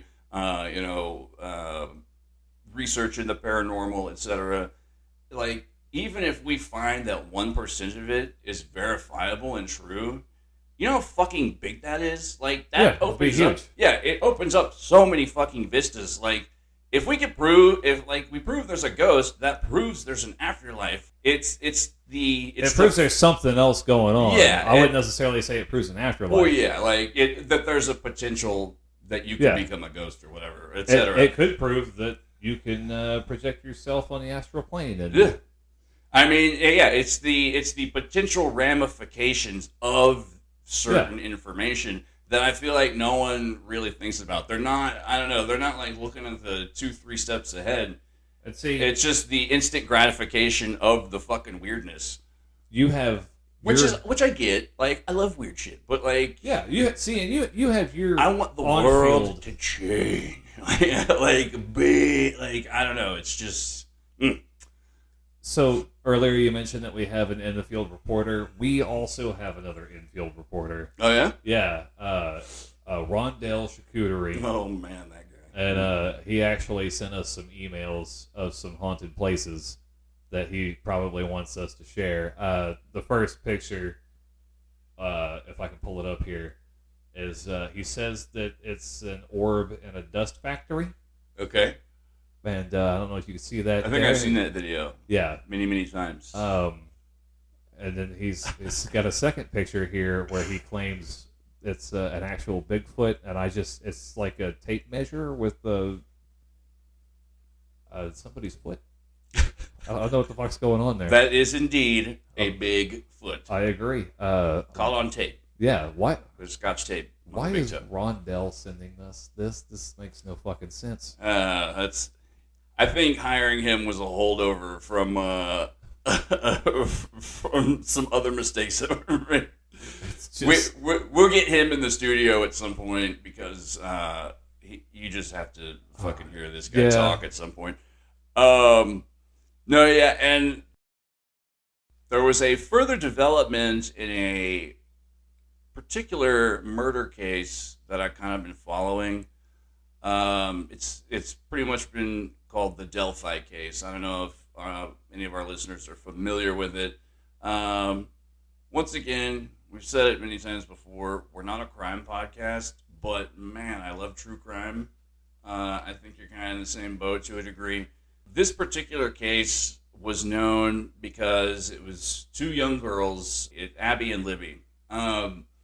These two young girls in Indiana, Delphi, Indiana, were murdered, and it was supposedly done quite gruesomely, and that was a big impetus behind getting the case solved quickly. But unfortunately, the case did not get solved quickly. It took about 2 to 3 years, I believe, before they finally caught the man that they believed did it. And the alleged murderer was a man who lived in their town. He worked at the local pharmacy. Abigail Williams and Liberty German. Yeah, Abby Williams and Liberty German, yeah. It says here under why were the Delphi girls murdered? Delphi murder suspect says Indiana girls were killed as part of a sacrifice by white nationalists. Yeah, this is the new development that's come forth. Attorneys for the man charged in the 2017 deaths of Abigail Williams, age 13, and Liberty German, 14, say investigators found multiple ritualistic symbols at the crime scene. Well, okay, and see, from what they have released sort of I guess graphs of the crime scene, sort of like graphic representations of how the girls were found. I will spare you the more gory, fucked up details, but there are some seemingly ritualistic aspects to it. But the alleged perpetrator, Richard Allen, yeah. Richard Allen's defense team has come out and said that yes, the murder was in actuality perpetrated as a ritual sacrifice or ritual murder by a group of white nationalist Odin worshippers. Now, I don't know, Odin worship and all that, and like Asatru and paganism, in themselves, they're fine. Whatever, it happens. No one religion is exactly weirder than the other. But yes, these particular beliefs have been hijacked by white nationalists, and supposedly this murder was perpetrated as a sort of this. Okay, this is where this whole defense story falls apart for me, because these two girls happen to be white girls, and they were murdered by white nationalists sacrificially, ritualistically, as a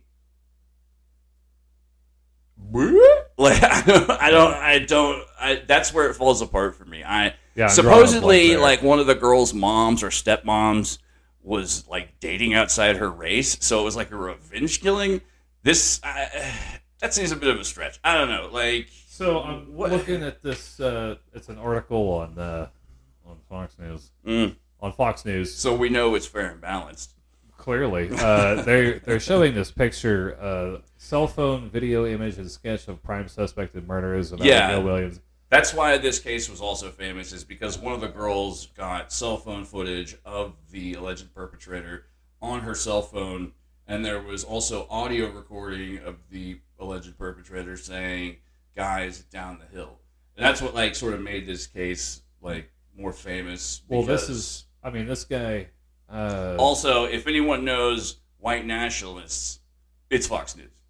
Yeah. Oh, too easy. It was low-hanging fruit. I'm sorry. I don't know. But yeah. But according to this, even the picture that the police sketch artist, it doesn't even look anything like the guy. Well, see, there was 2 sketches of 2 different perpetrators, and they already caught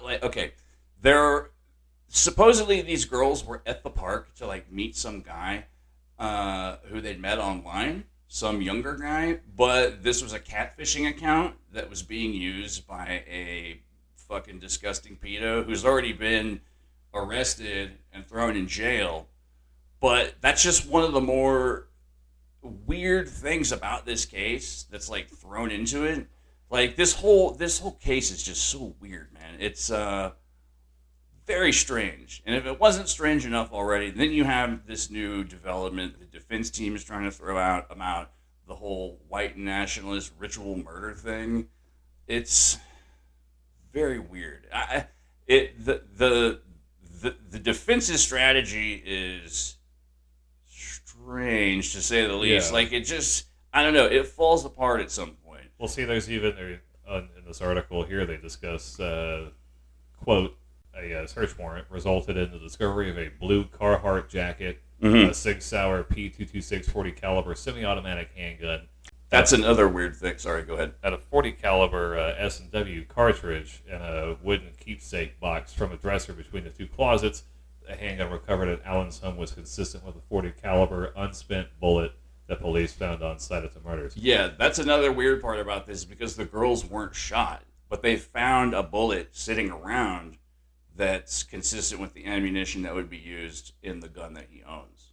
So a matching caliber, not necessarily great evidence unless, it was a dud and had a firing pin in there that could be matched. This show's not advocating one way or the other for this guy. It's just there's a lot of weird questions. We're just talking about how weird the case is, especially with this new development about the whole, Odin cult fucking weirdness. They're actually straight up saying that this was, a cult killing, basically. It's got all the hallmarks of straight... I almost feel like the defense team is almost trying to capitalize on the weird zeitgeisty cult killings, or ritual murders of children, trying to capitalize on it almost, that people believe in this shit so widely now. This is the kind of thing that it's why I don't know, harp on it, because it feels it's just fucking disrespectful as shit, and B, it's also this is the most potential negative outcome of a widespread belief or acceptance in such a belief, of these weird sort of conspiracy culture throw around of this idea, the whole adrenochrome thing. Just when they say this is what I was afraid of, is when that becomes so socially accepted that it's this guy's innocent till proven guilty. That's how our system works. I don't know one way or another about what this dude did or didn't do. I find it strange that, what you just said about a potential dud bullet, but but then you'd have to have a firing pin match on some stuff, yeah, I was gonna say outside of that, with the narrative that they're that the prosecution basically wants to put forward and how these crimes were committed, the way the bodies were found, basically this dude, I doubt he would have used a gun, or whoever did this, I doubt they would have used a gun because they this is going to sound gross or whatever, but let's just say they were a product killer, not a process killer. They wanted their time to do whatever they were going to do, basically. And a gun doesn't do that. So, see on this article here, Delphi murder suspect Richard Allen's lawyers say he is enduring, quote, prisoner of war conditions. It says overwhelming evidence in the case supports the following. This is from his lawyers. Mm-hmm. Members of a pagan Norse religion called Odinism, hijacked by white nationalists, ritualistically sacrificed two victims, Baldwin and Rosie, said in the memorandum. The attorneys would go on to name several men who they allege are part of the Odinist cult in Carroll County, Indiana, and plotted to kill the girls as part of a pagan ritual. And I think they're actually saying that members of the police force and the corrections department are supposedly members of this group or whatever.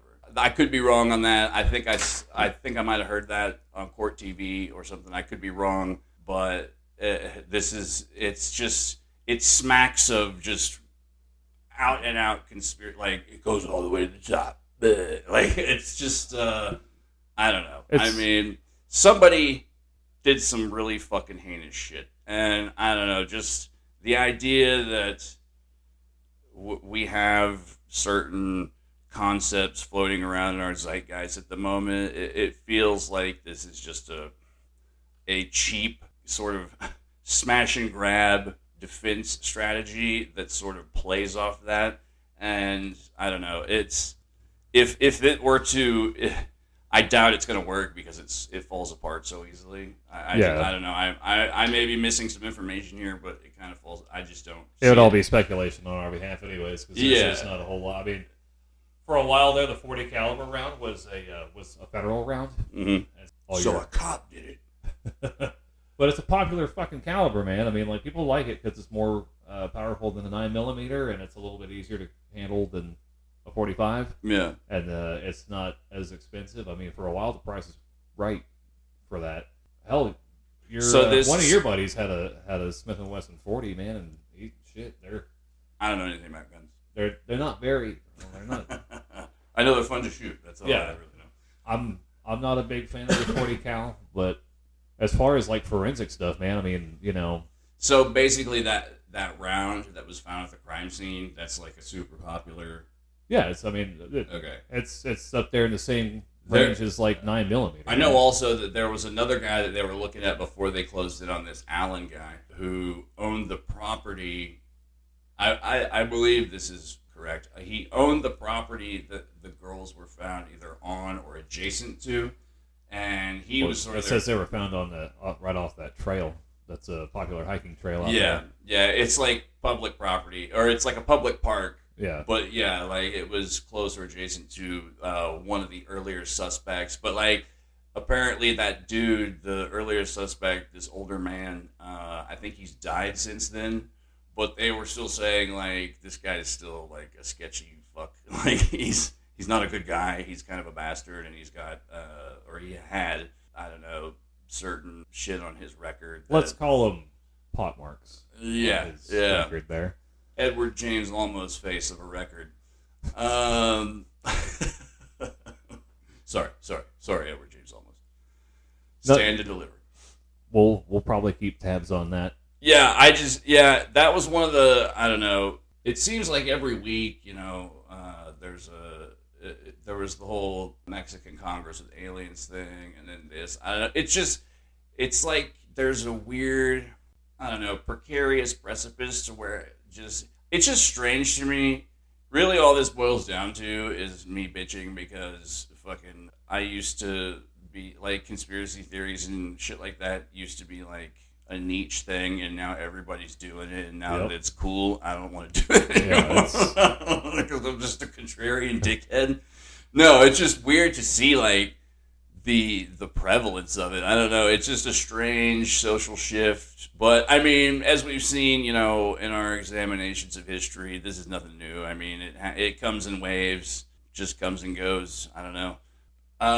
Let's see what else. If you want to get a hold of us, please do at kookscranks@gmail.com. Don't forget your comments section there on the on that Spotify. too. I mean, man, we really want to hear from you guys. You know, like fan feedback. Well, we're being generous to ourselves. Listener feedback.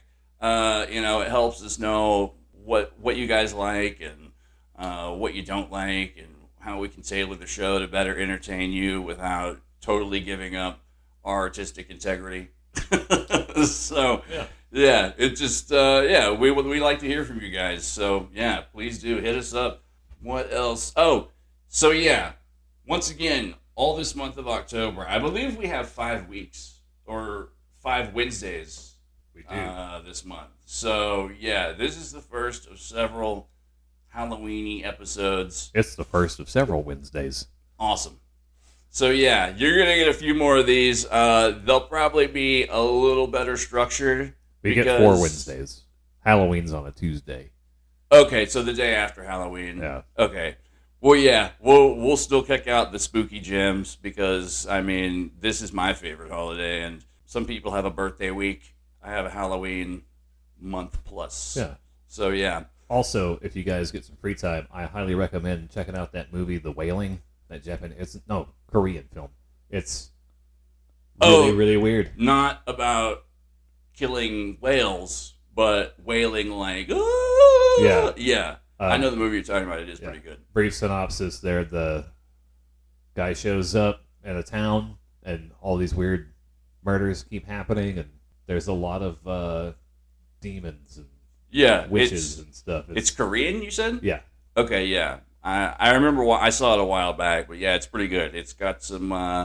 It's a murder mystery with occult angles. It's good for the Halloween season. Also, I mean, while we're throwing out film recommendations, I just saw Reptile last night on Netflix. Highly recommended. Pretty good film. Benicio del Toro also wrote it, so nice. He's got good writing chops. He did Pan's Labyrinth, didn't he? No, that's the other guy. Yeah. Anyways, Reptile. Yeah, check him out. But yeah, so we'll be back next week with some more real life monsters for the Halloween season. They will be a little better organized in this one. We're getting back in the groove. This was more of a historical monster kind of episode. I once again, I find it very strange that like not a lot of people know about this guy. He's fucking crazy. He's weird. Just one of those larger than life characters who sort of engaged the shit out of a ton of people. Yeah, he's sort of engaged in a strange story that it's just strange to me that people don't know more about him. I mean, the dude had fucking global conquering aspirations, and it's not very often you see a actual real life supervillain anymore. So, well, I mean, they're out there. They're out there left and right. I think Vladimir Putin kind of was it Beverage Commission now? What was that plot of Casino where they're like, oh no, you're not the head of the casino, you're the head blueberry muffin guy. Yeah, you're in charge of you know how long that's concessions. Gonna take to put an equal number of blueberries in each muffin? It's like, I don't care. Do it, because I'm Vladimir Putin. And I want an equal number of blueberries in each Ukrainian. He'll be head of sanitation and the most powerful man in the country. But he's like falling downstairs and pooping his pants now. I mean, yeah, I hear he's got the shakes. Plus, I keep seeing like, if you watch YouTube at all, there's a channel called the Infographics channel. Yes. And like they're constantly like, here's why Russia sucks at fucking everything. And like why they're fucking up left and right. That's like almost all their videos lately. So I don't know. If you're worried about Ukraine, they seem to be doing A-okay. Yeah. I mean, not A-okay. They're getting there. Yeah, they're on their way. Another reason to learn science, kids. They couldn't get through the minefields, right? They're engrossed with them. But since it's kind of warm over there during the day, they just wait till nighttime, put an infrared camera on drones, and then fly them over the minefields, and then they geolocate them, and then they just lob shit at them. Boom, boom. And clear it out, because it leaves a heat signature in the ground, because they're not buried very deep. You go, Ukraine. Yeah, you guys are smart. Yeah. They make confetti guns to bring drones down now. It's ridiculous. We have to launch parades. Chaff. That's what they call it. Yeah. They just launched a parade. The drones from the chaff. Yeah. All right. Well, we're obviously rambling now. That means it's the end of the show. So, boom.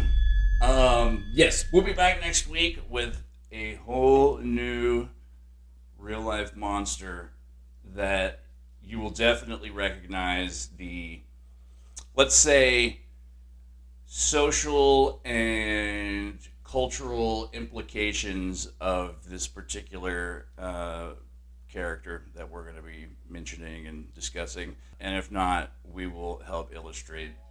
But I think it kind of speaks for itself. So yeah.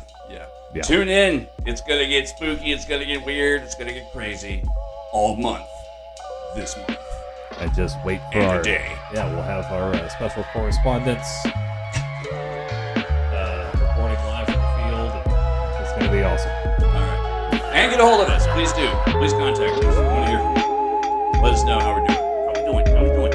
All right, Koch. Peace.